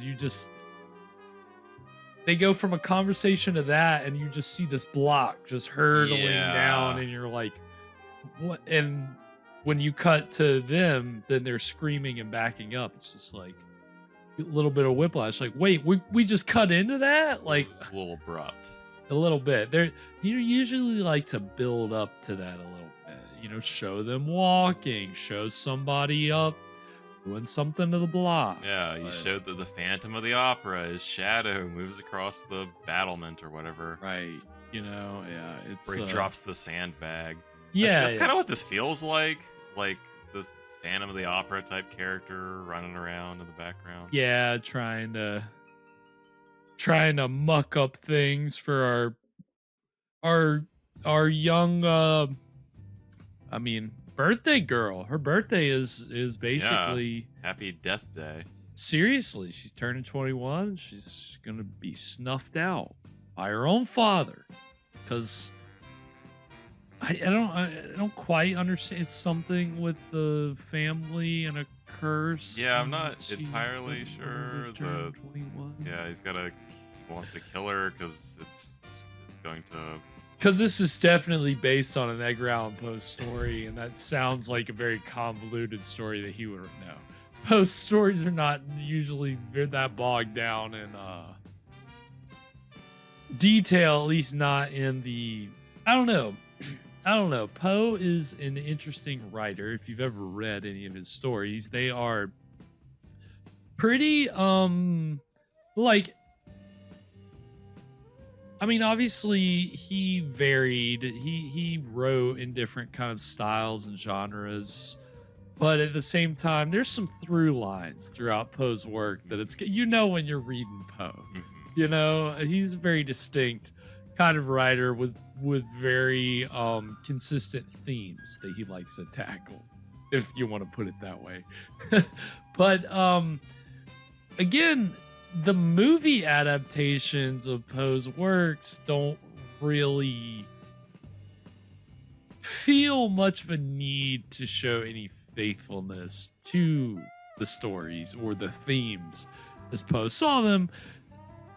And that's the kind of the big thing that I like realized in doing research for this movie, is just the idea that now in this day and age, people talk about IP, right? Like, you got to have IP that people know. And honestly, that's been a concept from like the early days of cinema. Like, studios have for the longest time realized, oh, there's value in this IP. We can find other ways to, you know, squeeze the value out of it. Puts butts in seats. Right, exactly. And so, of course, one of the earliest examples of that was realizing that you could use Edgar Allan Poe's name and the title of Edgar Allan Poe's stories to sell a movie that maybe didn't really have anything to do with Edgar Allan Poe's story or anything that he wrote. But it just feels so bizarre. How do they get away with that? Do you know why? Why do they do that? 2 words, Evan. It's the whole reason we're watching this movie tonight. It's the whole reason we have this show. Okay, what is it? We're in some kind of public domain. Here it is, public domain. Poe, the works. I mean, by the time that, I mean, so you had some adaptations during the silent era, but of course, the ones that horror fans will be familiar with are the Black Cat starring Boris Karloff and Bela Lugosi from 1934, and The Raven from 1935. Of course, both of those stories films have nothing to do with the respective Poe stories that they're said to be based off of. You know, even the title like credits say suggested by the story by Edgar Allan Poe. Not in any way. Smacks of Edgar Allan Poe. That's what it should be. You've seen The Black Cat. You know that. I don't know if you've read The Black Cat, the story by Poe. I haven't actually read that Well, story. the movie that we watched, the 34 version with Karloff and Lugosi, obviously has nothing to do with the story at all. It's just the tie-in is that Lugosi's character has a phobia of black cats, which that's not what the story of The Black Cat is even about. So it's just that was 1934, and already Universal was like, oh, we can sell our horror movie to another level by saying Poe has something to do with it, even though he doesn't. But I mean, again, that was Universal always kind of realized with their horror movies how they could try to leverage it to another degree than just, here's this horrific content. Let's, you know, oh, this weird movie about these World War I adversaries who are trying to get back at each other, and one of them's a Satanist. Like, how do we market this? Let's say it's based on an Edgar Allan Poe story. It makes it a lot simpler than trying to explain what the fuck Edgar G. Ulmer was trying to do with that movie. And then The Raven, you gotta kind of give it you gotta give The Raven a little bit more leeway, because at least Lugosi's character in that movie is obsessed with Poe and Poe's stories, and so he's built Poe's torture devices in his basement and subjects his enemies to them. Oh my god! Yeah, it's okay. Wild. It's actually not Lugosi's good, but there's just something about it. It's not great. It's not as good as the Black Cat. And Does it have a pit? He has a pendulum. Okay, well, He doesn't have a pit, but he has a pendulum. One of the two. It's a very like Art Deco pendulum. It's not like the pendulum from Roger Corman's The Pendulum, which is very much what you would expect. Gothic. Yeah, the Raven pendulum's very slender and small and like thin, but it's effective. But yeah, that movie, it's and Karloff has a bad makeup job. Like, I don't know if Jack Pierce was busy. I'm pretty sure he did the makeup, but it is just an off day for him. This is an off makeup. Yeah, this is the man that created all the iconic looks of the Universal monsters. And for some reason in The Raven, Karloff, like, I'll go ahead and this isn't a spoiler or anything, but Lugosi's character is a plastic surgeon. Karloff's a criminal who's trying to get a plastic surgery to change his face because he's on the run. And Lugosi does a bad job to force him to do his bidding so he can torture these people. And he's like, I'll fix your face after you've helped me. Okay. I mean, so like half his leverage. face is normal and then another half is just, so he just looks like. So we're back to Phantom of the Opera. Kind of, yeah. He's got a gross half of his face, exactly. Yeah, I think that pit is full of absinthe. But anyway, like so you had those movies in the 30s, and then of course Roger Corman's Edgar Allan Poe adaptations are a little closer, but that also didn't, I mean, again, you look at his version of The Raven, I mean, it's about magicians and it's fun. It's a good time, but the connection, and they quote Poe. That's kind of how they get away with it. And the American International Pictures Poe adaptations is, we'll put an Edgar Allan Poe quote at the beginning or the end, even if it has nothing to do with Poe, which is what they did with The Haunted Palace, which was Corman's Lovecraft movie. And they said, well, we need to tie it into Corman's other Poe movies, so let's put a Poe title on it and put some Poe poetry lines in it and call it Poe. But that's, again, this is all about exploitation of IP. In the 60s, everybody knows Poe. People didn't really know. People still didn't really have much in awareness of Lovecraft. So the studio says, we got to sell this as a Poe movie. So that was a thing that happened a lot with Poe, obviously, is that his name, his titles, because you can't copyright a title. So this stuff gets used to sell other things that aren't really necessary. They're really just tangentially related. But I mean, that's exploitation for you. Like, it also marketing. speaks to like how like the challenge of adapting a short story into a full-length film.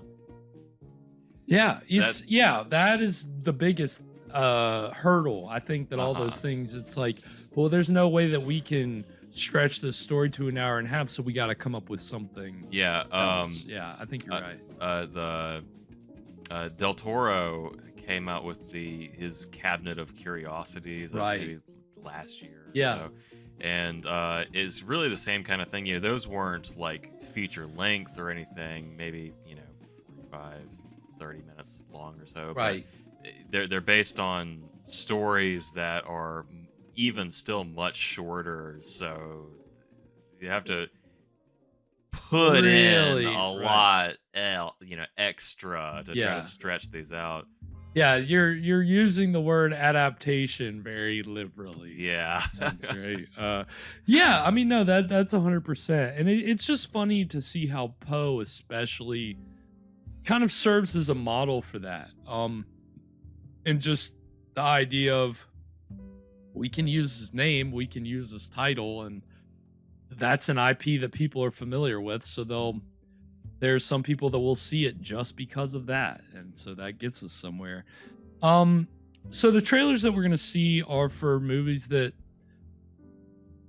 they actually are Poe related, but they did kind of, you know, play up to Poe's name. The first is for, I believe it was a co-production, mostly probably through France. And the French title is something like Histories Extraordinaires. And it's an anthology film based on 3 different Poe stories. But it was bought by the studio that did Roger Corman's Poe films, and it was called Spirits of the Dead. And the segments were directed by these really famous European directors. And they were kind of really like artful adaptations. But then the studio kind of sells it as, here's another Edgar Allan Poe horror movie, and it's really not horror it's very arty. It's like incredibly arty. Like I thought about playing the French trailer, but it sells it like an art movie. The AIP trailer, which we're going to show, it sells it like a Poe film. So, and that was in 1968, which was actually the same year that a movie came out, which was originally titled Witchfinder General, which starred Vincent Price, but the studio that bought it, again, that same studio, AIP, they said, well, it's got Vincent Price, so let's connect it to the Poe stuff. Let's put a Poe title on it. So they called it The Conqueror Worm, and they put some Poe poetry at the beginning and end and had Price narrate it. Nothing to do, intended, absolutely no connection to Poe at all, but that was the studio saying, well, we gotta get the American audiences to buy into this. We gotta get them to be familiar with something. They won't understand Witchfinders. So it's incredible. It's just funny the way that Hollywood marketing works, right? Well, and then the second trailer we're going to see, it's an interesting example of how German marketing works, because it's a German trailer for a film which is actually a remake of Castle of Blood, which we saw the trailer for on a pre-roll. This is entitled Web of the Spider, and it's directed by one of the co-directors of Castle of Blood, Antonio Margheriti. And it's weird because the German trailer decides to use a different IP. They still use Edgar Allan Poe, but they also throw in Dracula somehow. Okay. So you'll see in the titles it says Dracula, da da da da da, Edgar Allan Poe, and you're like, yeah, you know, what? Like Edgar Allan Poe's Dracula. Of course, I don't speak German, so we can't understand how if they're even making a connection, but there's something going on there. And this is I believe an Italian-German co-production, also featuring Klaus Kinski, who we talked about the last 2 Fridays ago when you were here, Evan, when we watched Creature. And in this one, Kinski plays Poe. So, of course, he's doesn't have a mustache, so it's a little. He's got black hair, but where's the mustache? Where's the mustache? You're not doing him justice. But so it's kind of weird, but you'll get to judge for yourself. So we're gonna see these trailers for what's the first one? Spirits of the Dead, and for whatever this Dracula, aka Web of the Spider. And then when we come back, we'll get into the exciting conclusion of the Blancheville Monsters. Stick around, we'll be right back.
outstanding cast dissects the anatomy of terror.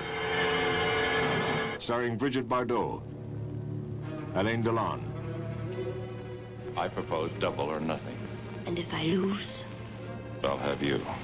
She gambled with life. He was fascinated by death.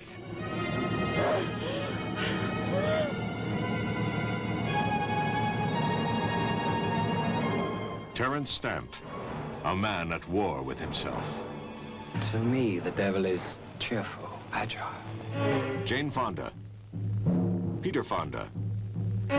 She owned the world, but found herself possessed by a love stranger than madness. Who do you think you are? A happy man. A passion as consuming as hellfire.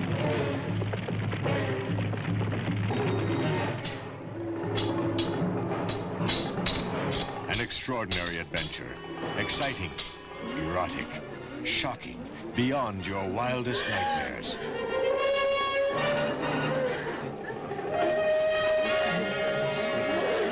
Only the tortured genius of Edgar Allan Poe could conceive this orgy of unspeakable horror. Brigitte Bardot, Alain Delon, Jane Fonda, Terence Stamp, Peter Fonda.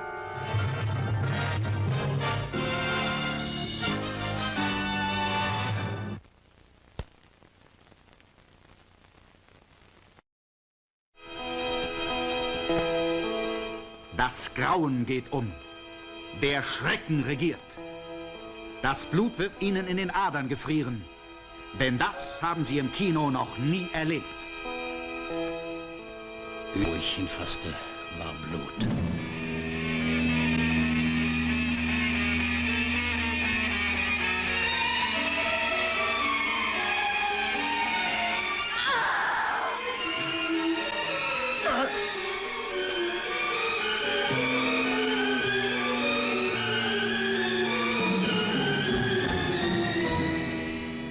Mr. Poe, ich bin Alan Forster. Ich möchte wissen, ob es wahr ist, was man sich über Dracula im Schloss des Schreckens erzählt. Es ist eine Frage Ihres Mutes und es ist eine Frage Ihrer Intelligenz, ob Sie an das Weiterleben nach dem Tode glauben. Dr. Camus, was hat es mit Dracula zu tun?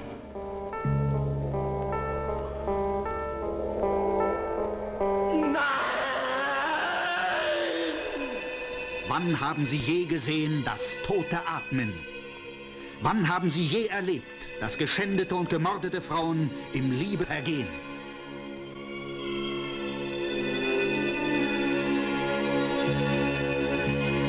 Diese Horrorgeschichte ist eine der ganz großen Filmsensationen.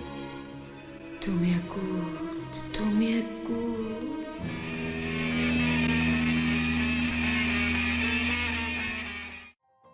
And we are back. So those are the trailers for Spirits of the, why did I forget Spirits of the Spirits of the Dead and Dracula. I can't. I don't know what they say. Dracula. Web of the Spider. So Schloss des Schreckens. Oh, is that what it said? I think so. What does that mean? Schloss's castle. I don't know. Let's Oh well, Shrek is like Shrek means I'm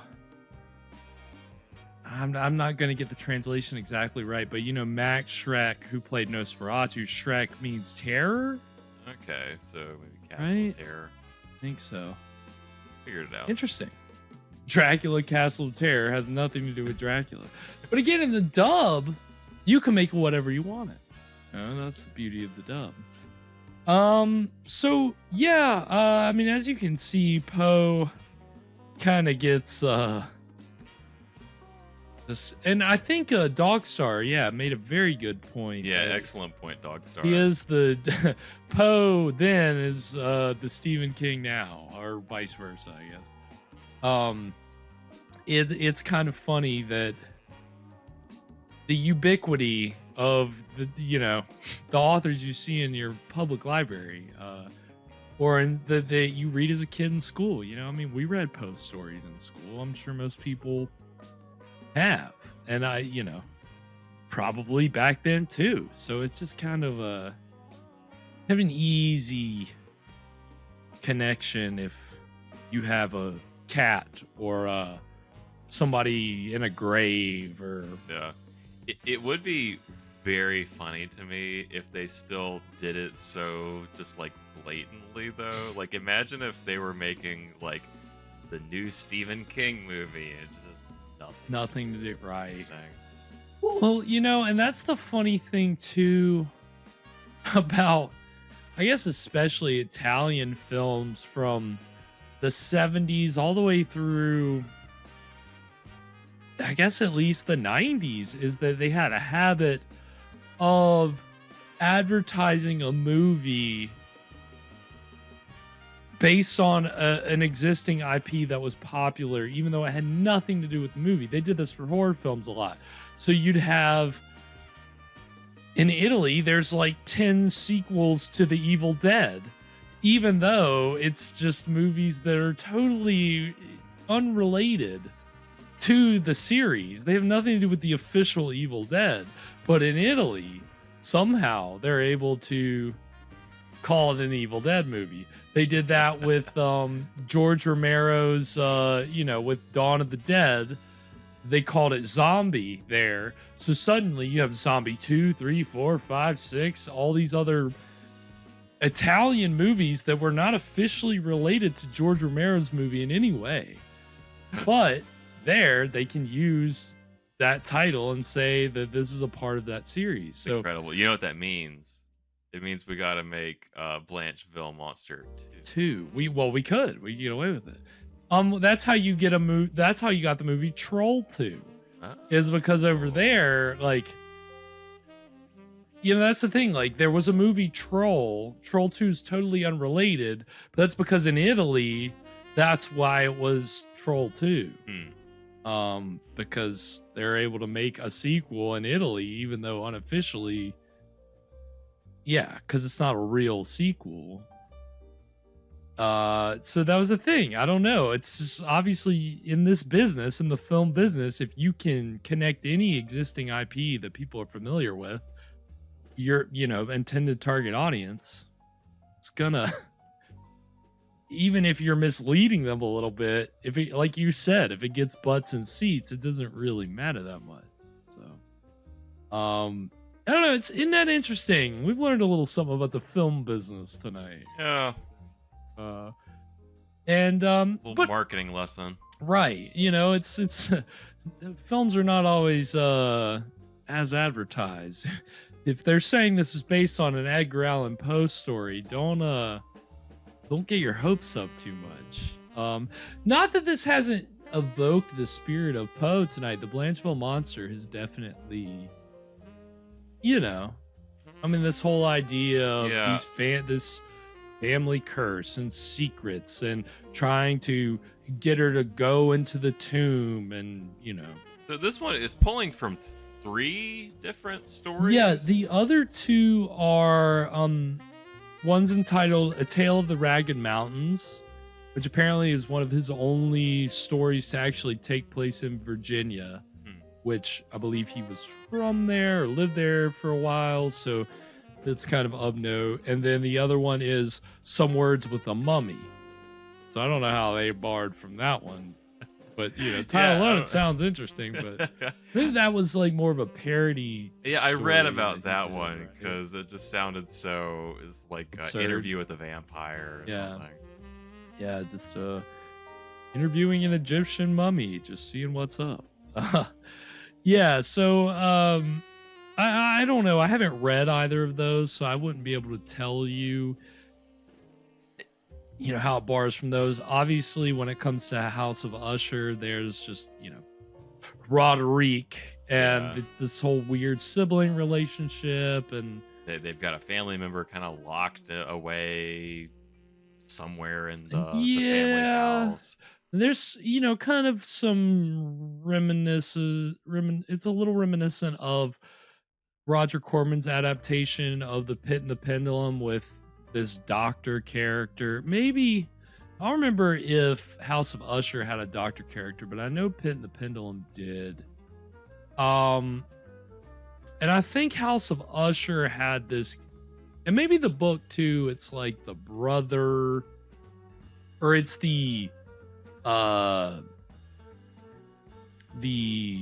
it's Roderick's sister's suitor is like the one that's telling the story or something.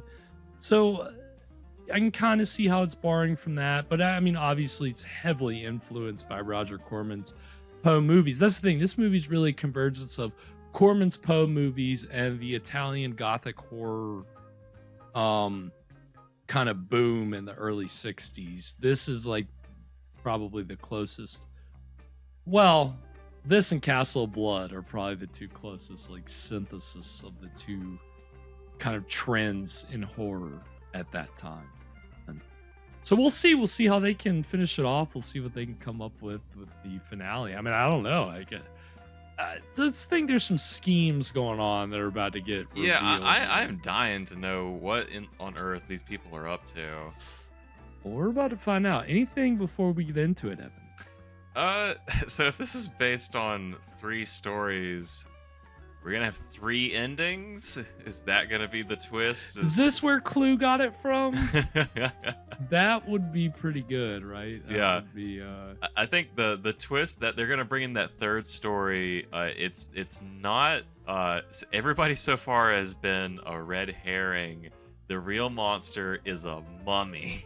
Ooh, just out that of would nowhere. be cool. Yeah, it's like I've just been I got taken out of my home country. I've just been sitting in your crib, just waiting to let into somebody about this.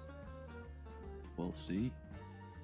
Well, without further ado, we're gonna go ahead and get into the exciting conclusion of Horror, the Blancheville Monster, right now.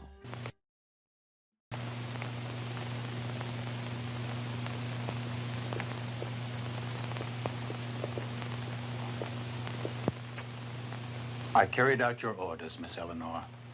Open!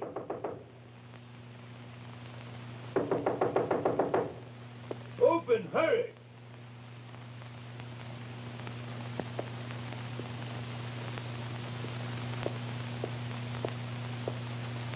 Oh, shit. She's only fainted. Carry her up to her room. Alistair? Did you want something, Miss Alice? When did you come back? Come back, Miss Alice. Didn't you go into town on some errands? Yes. No. I went to purchase some medicines for Miss Eleanor. For Miss Eleanor? For Mademoiselle Emily, I was sent by Miss Eleanor. Perhaps a doctor can tell you, Miss Alice, if it was he who prescribed the medicines. I. Nice way to serve it. Dr. LaRouche, I'm sure, better than anyone else, could inform you on all matters concerning this castle. Do you wish anything else, Miss Alice? Get huffy with me.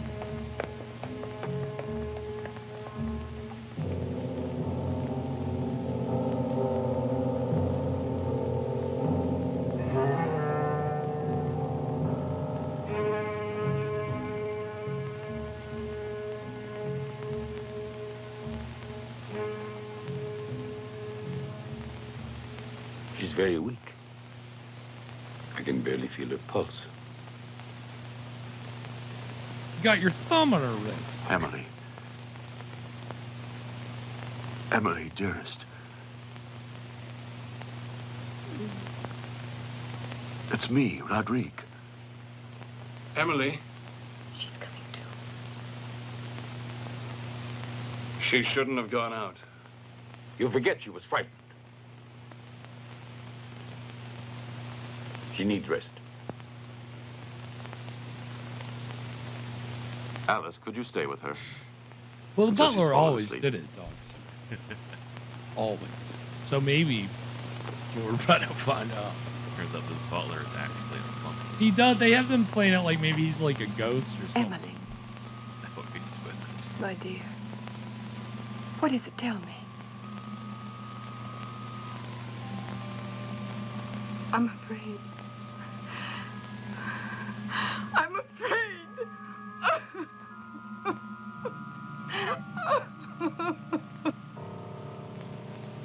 No. It's not the walk that made her worse. The cause must lie somewhere else. She's terrorized. Emily lives in the fear that someone is going to kill her. If they haven't found the old countess yet, I'll find him. I'll find him even if it takes the rest of my life. You call him a countess?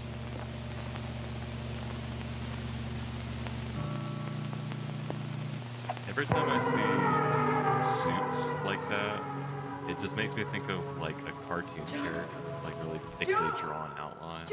Yeah, it's definitely a little too much style.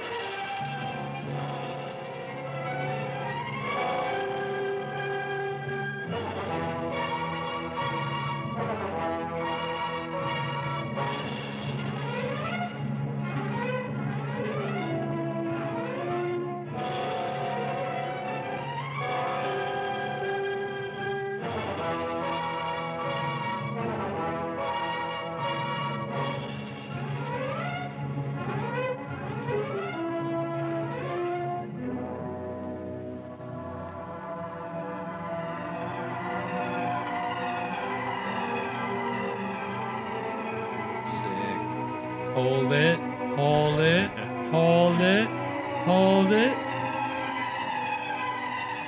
Sick. Nice. Sick.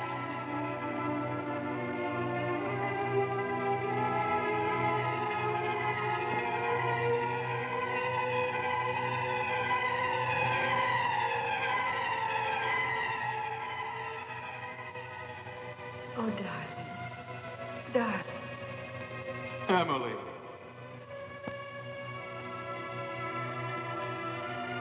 Emily! John! John!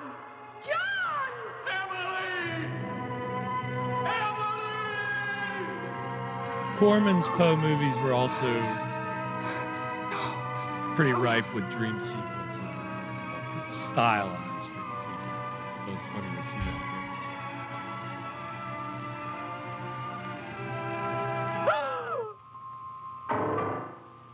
Your medicine. Dodo. Drink it. Drink it, I said. No! Is there a razor blade in that? Give me that glass. Let go. Let go, I said. Give it you to want me, mad? I said. No. What's going on? Emily screamed. She was poisoning her. What are you talking about? What's in that glass? Why don't you answer?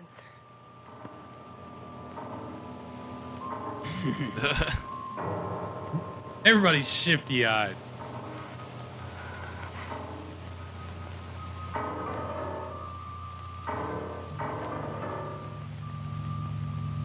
Ooh. Power move. If you can't trust me, then why don't you give it to her? 10 drops.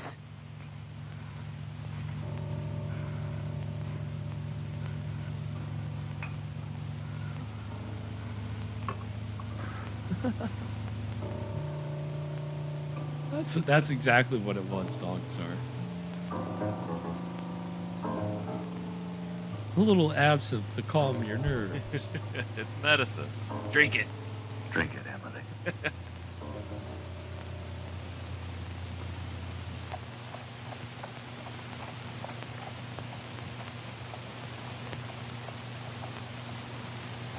Of course, then again, in what was this, 1880s France, they have like the real absinthe over there.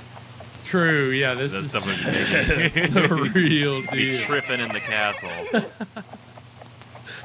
It's not a ghost. I'm just hallucinating from the absinthe. Tripping balls right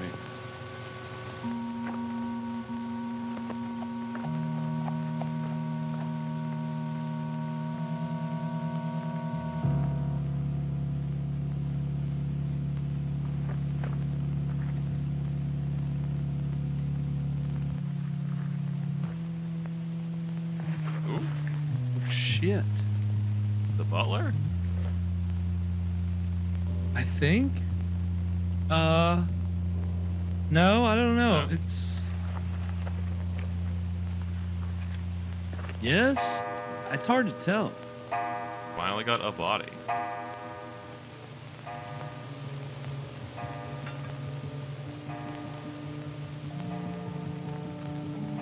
Yes, Edgar Allan Poe has been described as a heavy absinthe drinker. But they don't know if that's true.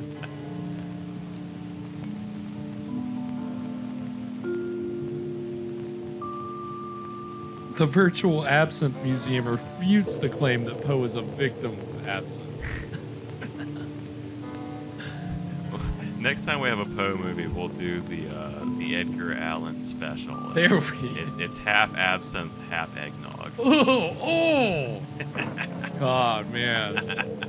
Talking about a weird holiday party.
It's definitely the doctor, right?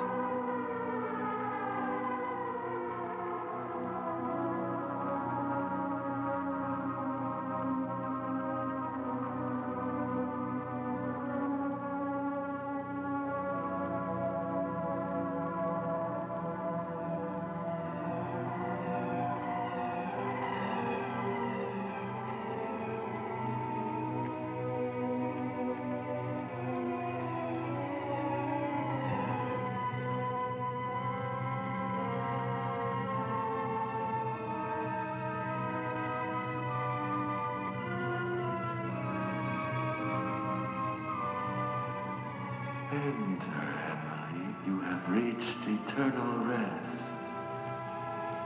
Enter. You are dead, Emily. You are dead.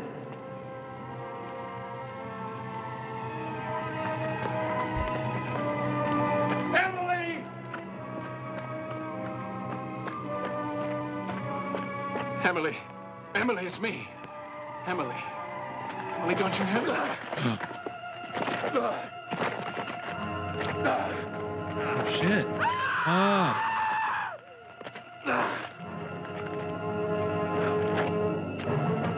Oh, damn. Run, Emily.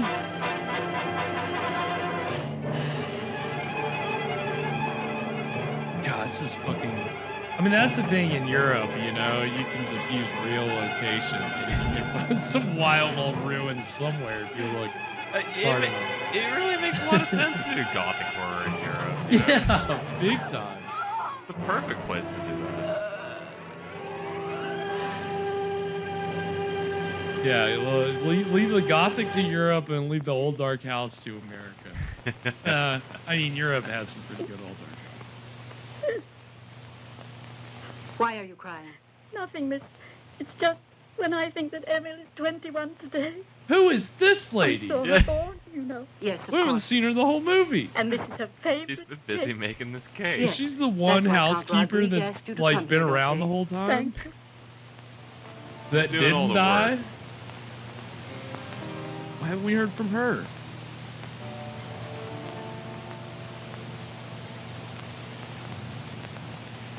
It's like Invisible Ghost when this cook character just randomly shows up like halfway through the movie. You're like, why? Why did we need this? They don't get murdered. What's...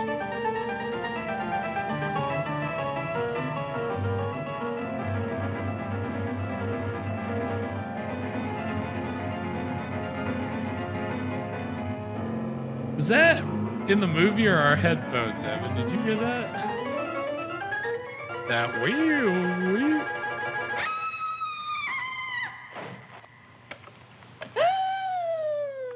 The cops pulling up to the castle.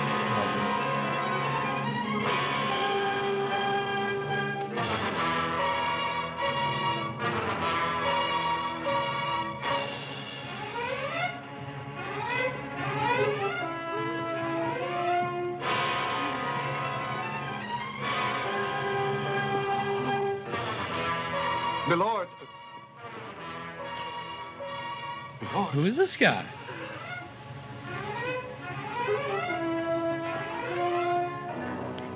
What is it? It's the American. He's been badly wounded.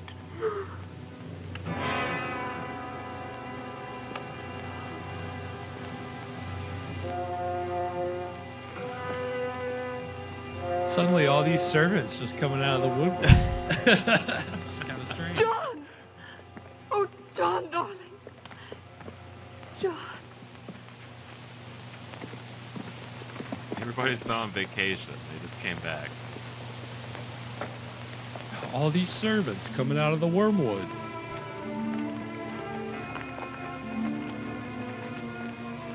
And no Poe-esque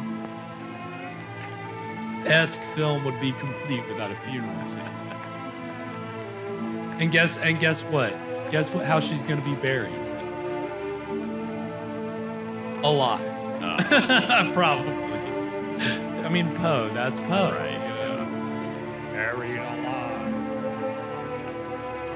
I mean, it's macabre, but it's, you know, I don't know. It's hard to make a whole movie. Well, they've done it. It's been done. What am I saying?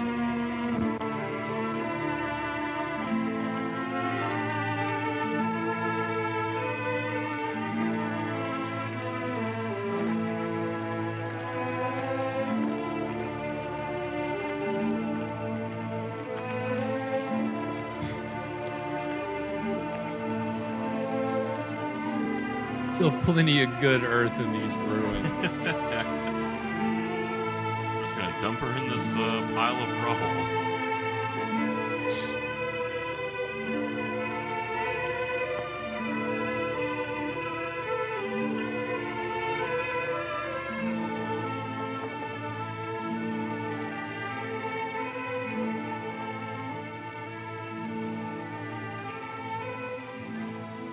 Is that Roderick? Sorry, Roderick. The Lord our God is merciful and just. Lendeth our dear departed, O Lord, thy She's gonna wake perpetual up. light. The righteous shall be remembered in eternity, and shall not come to suffer infamy. The Lord hath done good things. Creator and Redeemer of all the faithful, concede unto thy servants the remission of I'm sin. not dead. I'm not dead, Roderick. Why can't I open my eyes? Why can't they hear me? I must move my hands. My hands, they'll see. They'll know I'm not dead. If only I could speak. If only I could shout. I'm alive! I'm alive! Our hearts to weep. Forever, amen.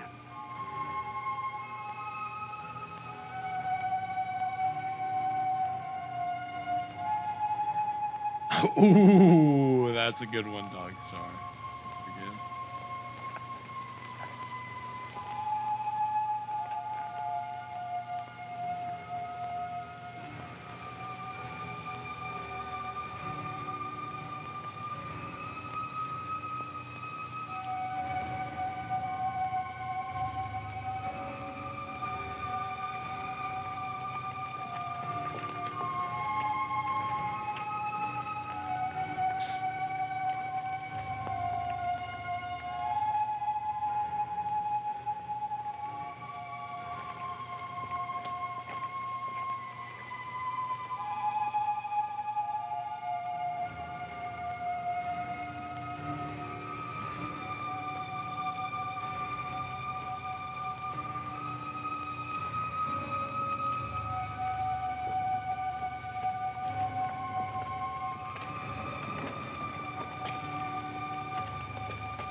At least she's not being buried, right?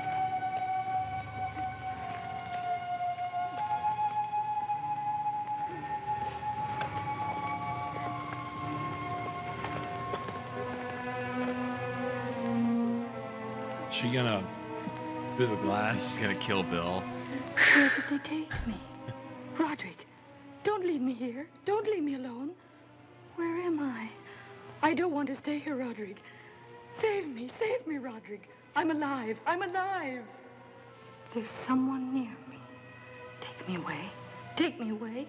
I'm alive. Don't you hear me? I'm alive. I'm alive. I don't want to stay here. You can't leave me here. Take me away. I don't want to die. I don't want to die. I'm alive. I'm alive. Oh, don't abandon me. There's a great 30s movie called Vampire that I beg of you. plays with a dead person in a coffin like this, but their eyes are open. But they're dead. Everybody knows them to be dead outside, but it's like this where in their head, it's like, I'm alive. I'm seeing all this right now.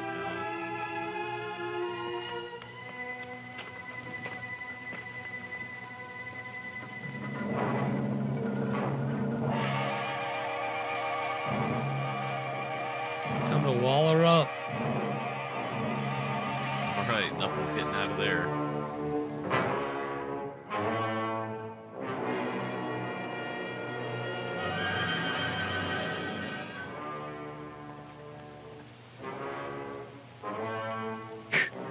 Yep, just really gotta seal this up tight.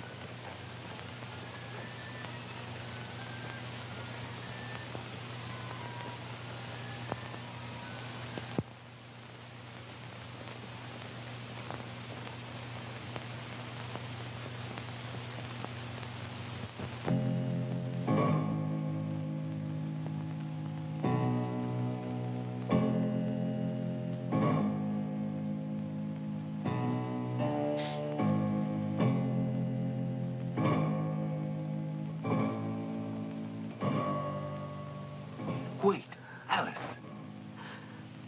You have no reason to suspect me, believe me. Because I also want to take revenge for Emily's death. What? Yes. I'm certain that she was killed.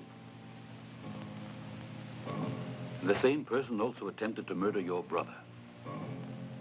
John knew that Emily had left the castle last night. But Emily died in her room, in her bed. No.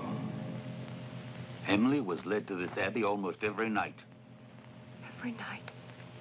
But then, you mean you knew it and didn't say anything?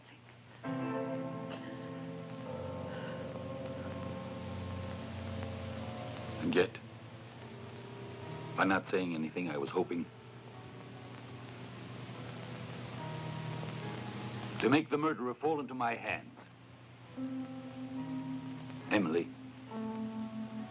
should never have returned to the castle. For a curse has befallen the house of the Blancheville. And the first victim of this mystery was Dr. Burchell, my predecessor. And close friend. It was he who looked after the old count who was horribly burned when the abbey got fire. Before dying, he said, I will never leave this castle alive. Then he was killed? I'm sure of it. Rochelle was killed because he knew the old count wasn't insane. And he never agreed with Rodrigue's supposition. Then you think that... When the doctor died, I took over. And you arrived with Emily. I had to act quickly. But I was allowed to see the old lord only on rare occasions.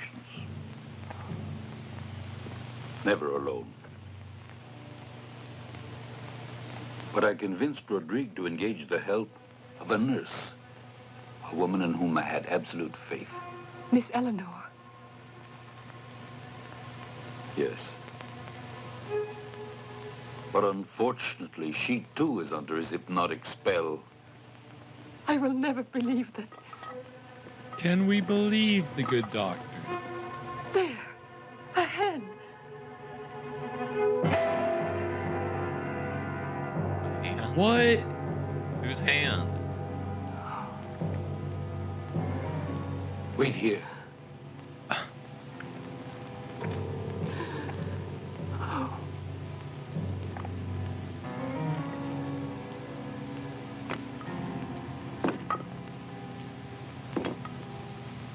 Is it? Le Comte de Blancheville.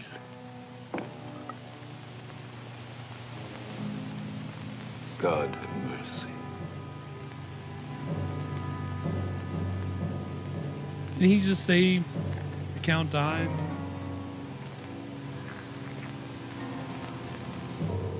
Murdered. He's been there 2 or 3 days. Well then, Emily and John. I know, Alice. You wait here. I must return to the castle. Now, wait here. Just wait here with this dead body. Make sure nobody tries to take it or anything. You know how creeps are around these parts.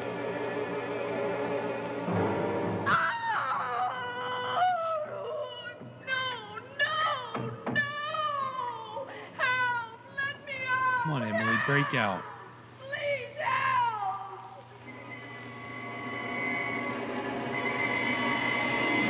She got a knife?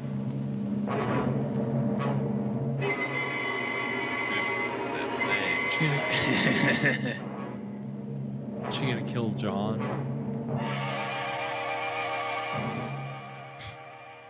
She can't do it. What are you waiting for? He knows, and he will die. No. You know there's no reason why he should die. Believe me, it isn't necessary that he be killed. He doesn't know you.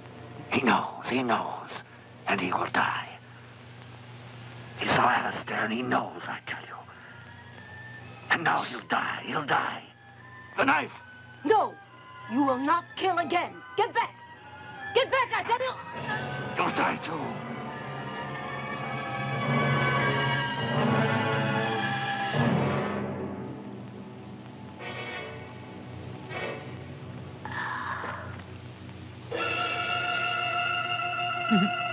I'm really doped up right now.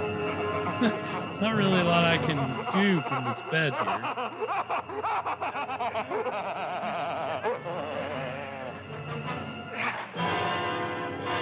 It's you. But then... Yes, it's me.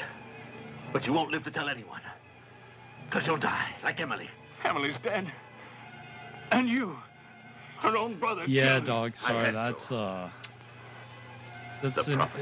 that method. I can't remember where I heard about that recently, but I didn't want to do it. You read the But story. after all, what is the death of a useless creature compared to the life, the future of the dead Blancheville? You're mad. You're out of your mind. Even if you do kill me, you'll never escape punishment. Rodney! The deception is over. And now get back. There's no one to save you. You can no longer accuse your father of the crimes that you've committed. You're a murderer.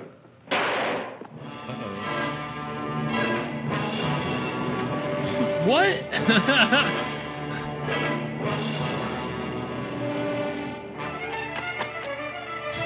Nice cape. Want a cape like that. Look how big and flowing it is, man. But like, it's obviously not so big and flowing that it's like, if he was just to walk in it, it wouldn't like get caught up in his feet or anything. It's just got a lot of width. Yeah, it expands. Yeah. It's like a parachute. Yeah. Probably slowing him down on this run. Yeah, that's true. If they were in like a windy part of, you know, with a lot of open fields, maybe he can kind of catch a little bit. Catch a little glide action. Glide like that.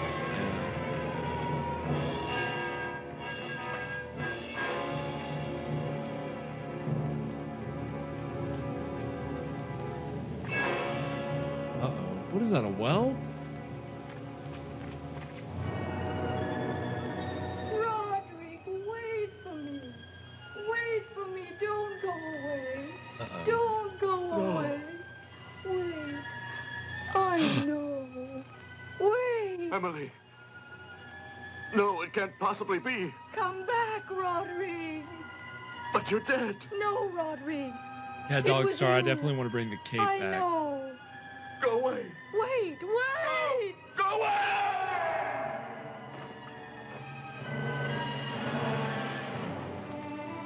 The end.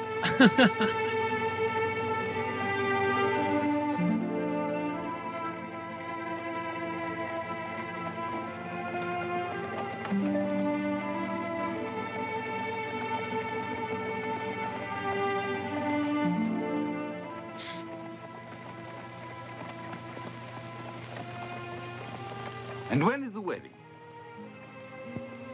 I'll let Emily decide.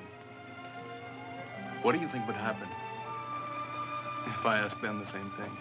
He was about to ask me, but he forgot. I'm still waiting. Well, if that's a proposal, the answer is yes.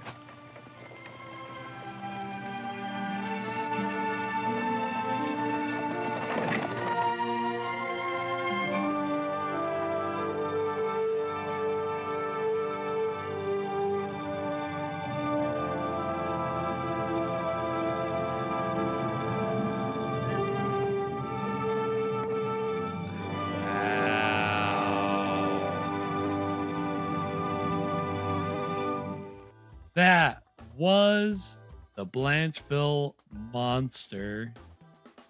The Blancheville Monster. What did we think, Evan? I thought that was pretty alright, you know? It had some atmosphere. The ending, I'm not sure. The ending wasn't great. Yeah, the ending wasn't great, but No. up until that point, yeah, it was alright. The atmosphere definitely sells it, I think. They get a lot of mileage off of that atmosphere. But yeah, the plot, the ending, you're expecting a little bit more of a kind of surprising, satisfying conclusion. And it's like, oh, Roderick did it. Yeah. I'm going to call him Roderick and not Rodrigue. It's Roderick, bro. Come on now. Yeah, I mean, I would say that I think some of the other Poe adaptations try to get a little bit more creative in the kind of the climax of the movie. I mean, I like her, like, you know, coming after him with a bloody hand. That was cool, but it's not like we saw her like punch her way out of the coffin, claw her way out of the tomb. She's just magically out of the tomb, right? Like, that's where I think like a Corman Poe movie would have probably tried to spend a little bit more time on like setting up that climactic moment of her like getting out. If she's our protagonist, if it's about her, we kind of like zeroed in on Roderick. And but you know what I was waiting on was you know, the fall of the house of Usher, like at the end of the story, you were where waiting like for the house collapses. Well, that also I was waiting for the castle. I mean, it seems like it would have been the perfect thing. that would have also taken a cue from Corman's Poe movies, because they usually end with the castle or the house or whatever it is falling apart, being destroyed, catching on fire. Hey, we built this model. We're gonna destroy it. Yeah, we gotta have something. Of course, in the Terror, there was a flood. You know, the Terror wasn't that was another movie that was inspired by Poe, but it wasn't actually a Poe story in any way, shape, or form. But it's interesting the way that, you know, like, especially Corman's Poe movies kind of establish how you take his short stories and try to make an interesting movie out of it. And here, I think they gleaned some things, but obviously where it counted in the climax, I think that's a little to be desired, but it was an enjoyable movie. I mean, you know, not a big body count either. You know, Yeah. that's the other thing. It's a little slow, but you know, Gothic horror. I I think Eleanor is still probably my favorite part. I think she gave a pretty good performance. Yeah, she did. I will say that I feel like the whole idea of the hypnotism muddies it a little, just in the sense that so Eleanor was hypnotized, and I guess Roderick was hypnotizing Emily. It's just it's funny. There was so much like looking at people in this movie, like people like cutting their eyes and cutting between different glances. There's your super cut. Yeah, the standoff. Just look. Yeah, you could just put those clips of this movie together, and you probably have about 15 minutes. Just eye cutting, but definitely good to kind of see what an international co-production like from this time that's trying to kind of emulate some American trends, but also trying to lean into the kind of trend of the Italian Gothic horror. You get an interesting result. It kind of falls in the middle. It doesn't quite meld them both together in a way that like was satisfying in the end, but it was still kind of nice to see like a product of the times, that it was, if anything, it was definitely that. I mean, you can see the Poe influence, you can see the Italian Gothic influence. So, execution at the end, a little be desired, but overall, solid. And I mean, that was the 9th movie of this season. We've only got one more, and then that's next Friday at 9 p.m. Yeah, season 9. And What's then our finale this season? This season, I mean, we're going to end the season like we end every season, of course, with our man, the myth, the legend, Mr. Bela Lugosi. And we're sticking with his Poverty Row monogram films. Well, I mean, I guess last season finale, we saw a monogram distributed film, but it was actually a British movie that studio released later. We're getting a movie from that like golden age, those 9 films that he did on Poverty Row with monogram. We've seen probably like 4 or 5 at this point, including Invisible Ghost and Corpse Vanishes, I think was the most recent one of those that we watched. This Friday, we're going to be watching, let's see, let me get the Bowery at Midnight from 1942 or 43. And this is not a Bowery Boys film, so anybody that was about to get really mad, like I'm not going to watch one of those Lugosi Bowery Boys movies, don't worry. Bowery at Midnight is not a Bowery Boys movie. It's just Lugosi and the Bowery, which if you don't know what a Bowery is, don't worry. We'll get into all that next Friday. You'll find out next Friday. But we, this is kind of like a mishmash of different genres at the time, including horror, but it's also, there's some like war spy movie intrigue. There's a lot of different stuff, but I think at its core, it ends up being a horror movie. So I think we're going to have a lot of fun with it. It's Lugosi kind of running the show and being a menace. So we're always going to have fun with that. So that'll be our season 9 finale. So you can catch that next Friday at 9 p.m. Eastern over on our YouTube channel at ScreamStream Live. Of course, if you want to check out any of our past episodes or our Saturday Night Shockers or our cartoon compilations or most recently our spine-tingling tales, find all those over on our YouTube page at ScreamStream Live. Of course, if you want to follow the show on the socials, you can find us over on X and Instagram and TikTok at ScreamStream Show.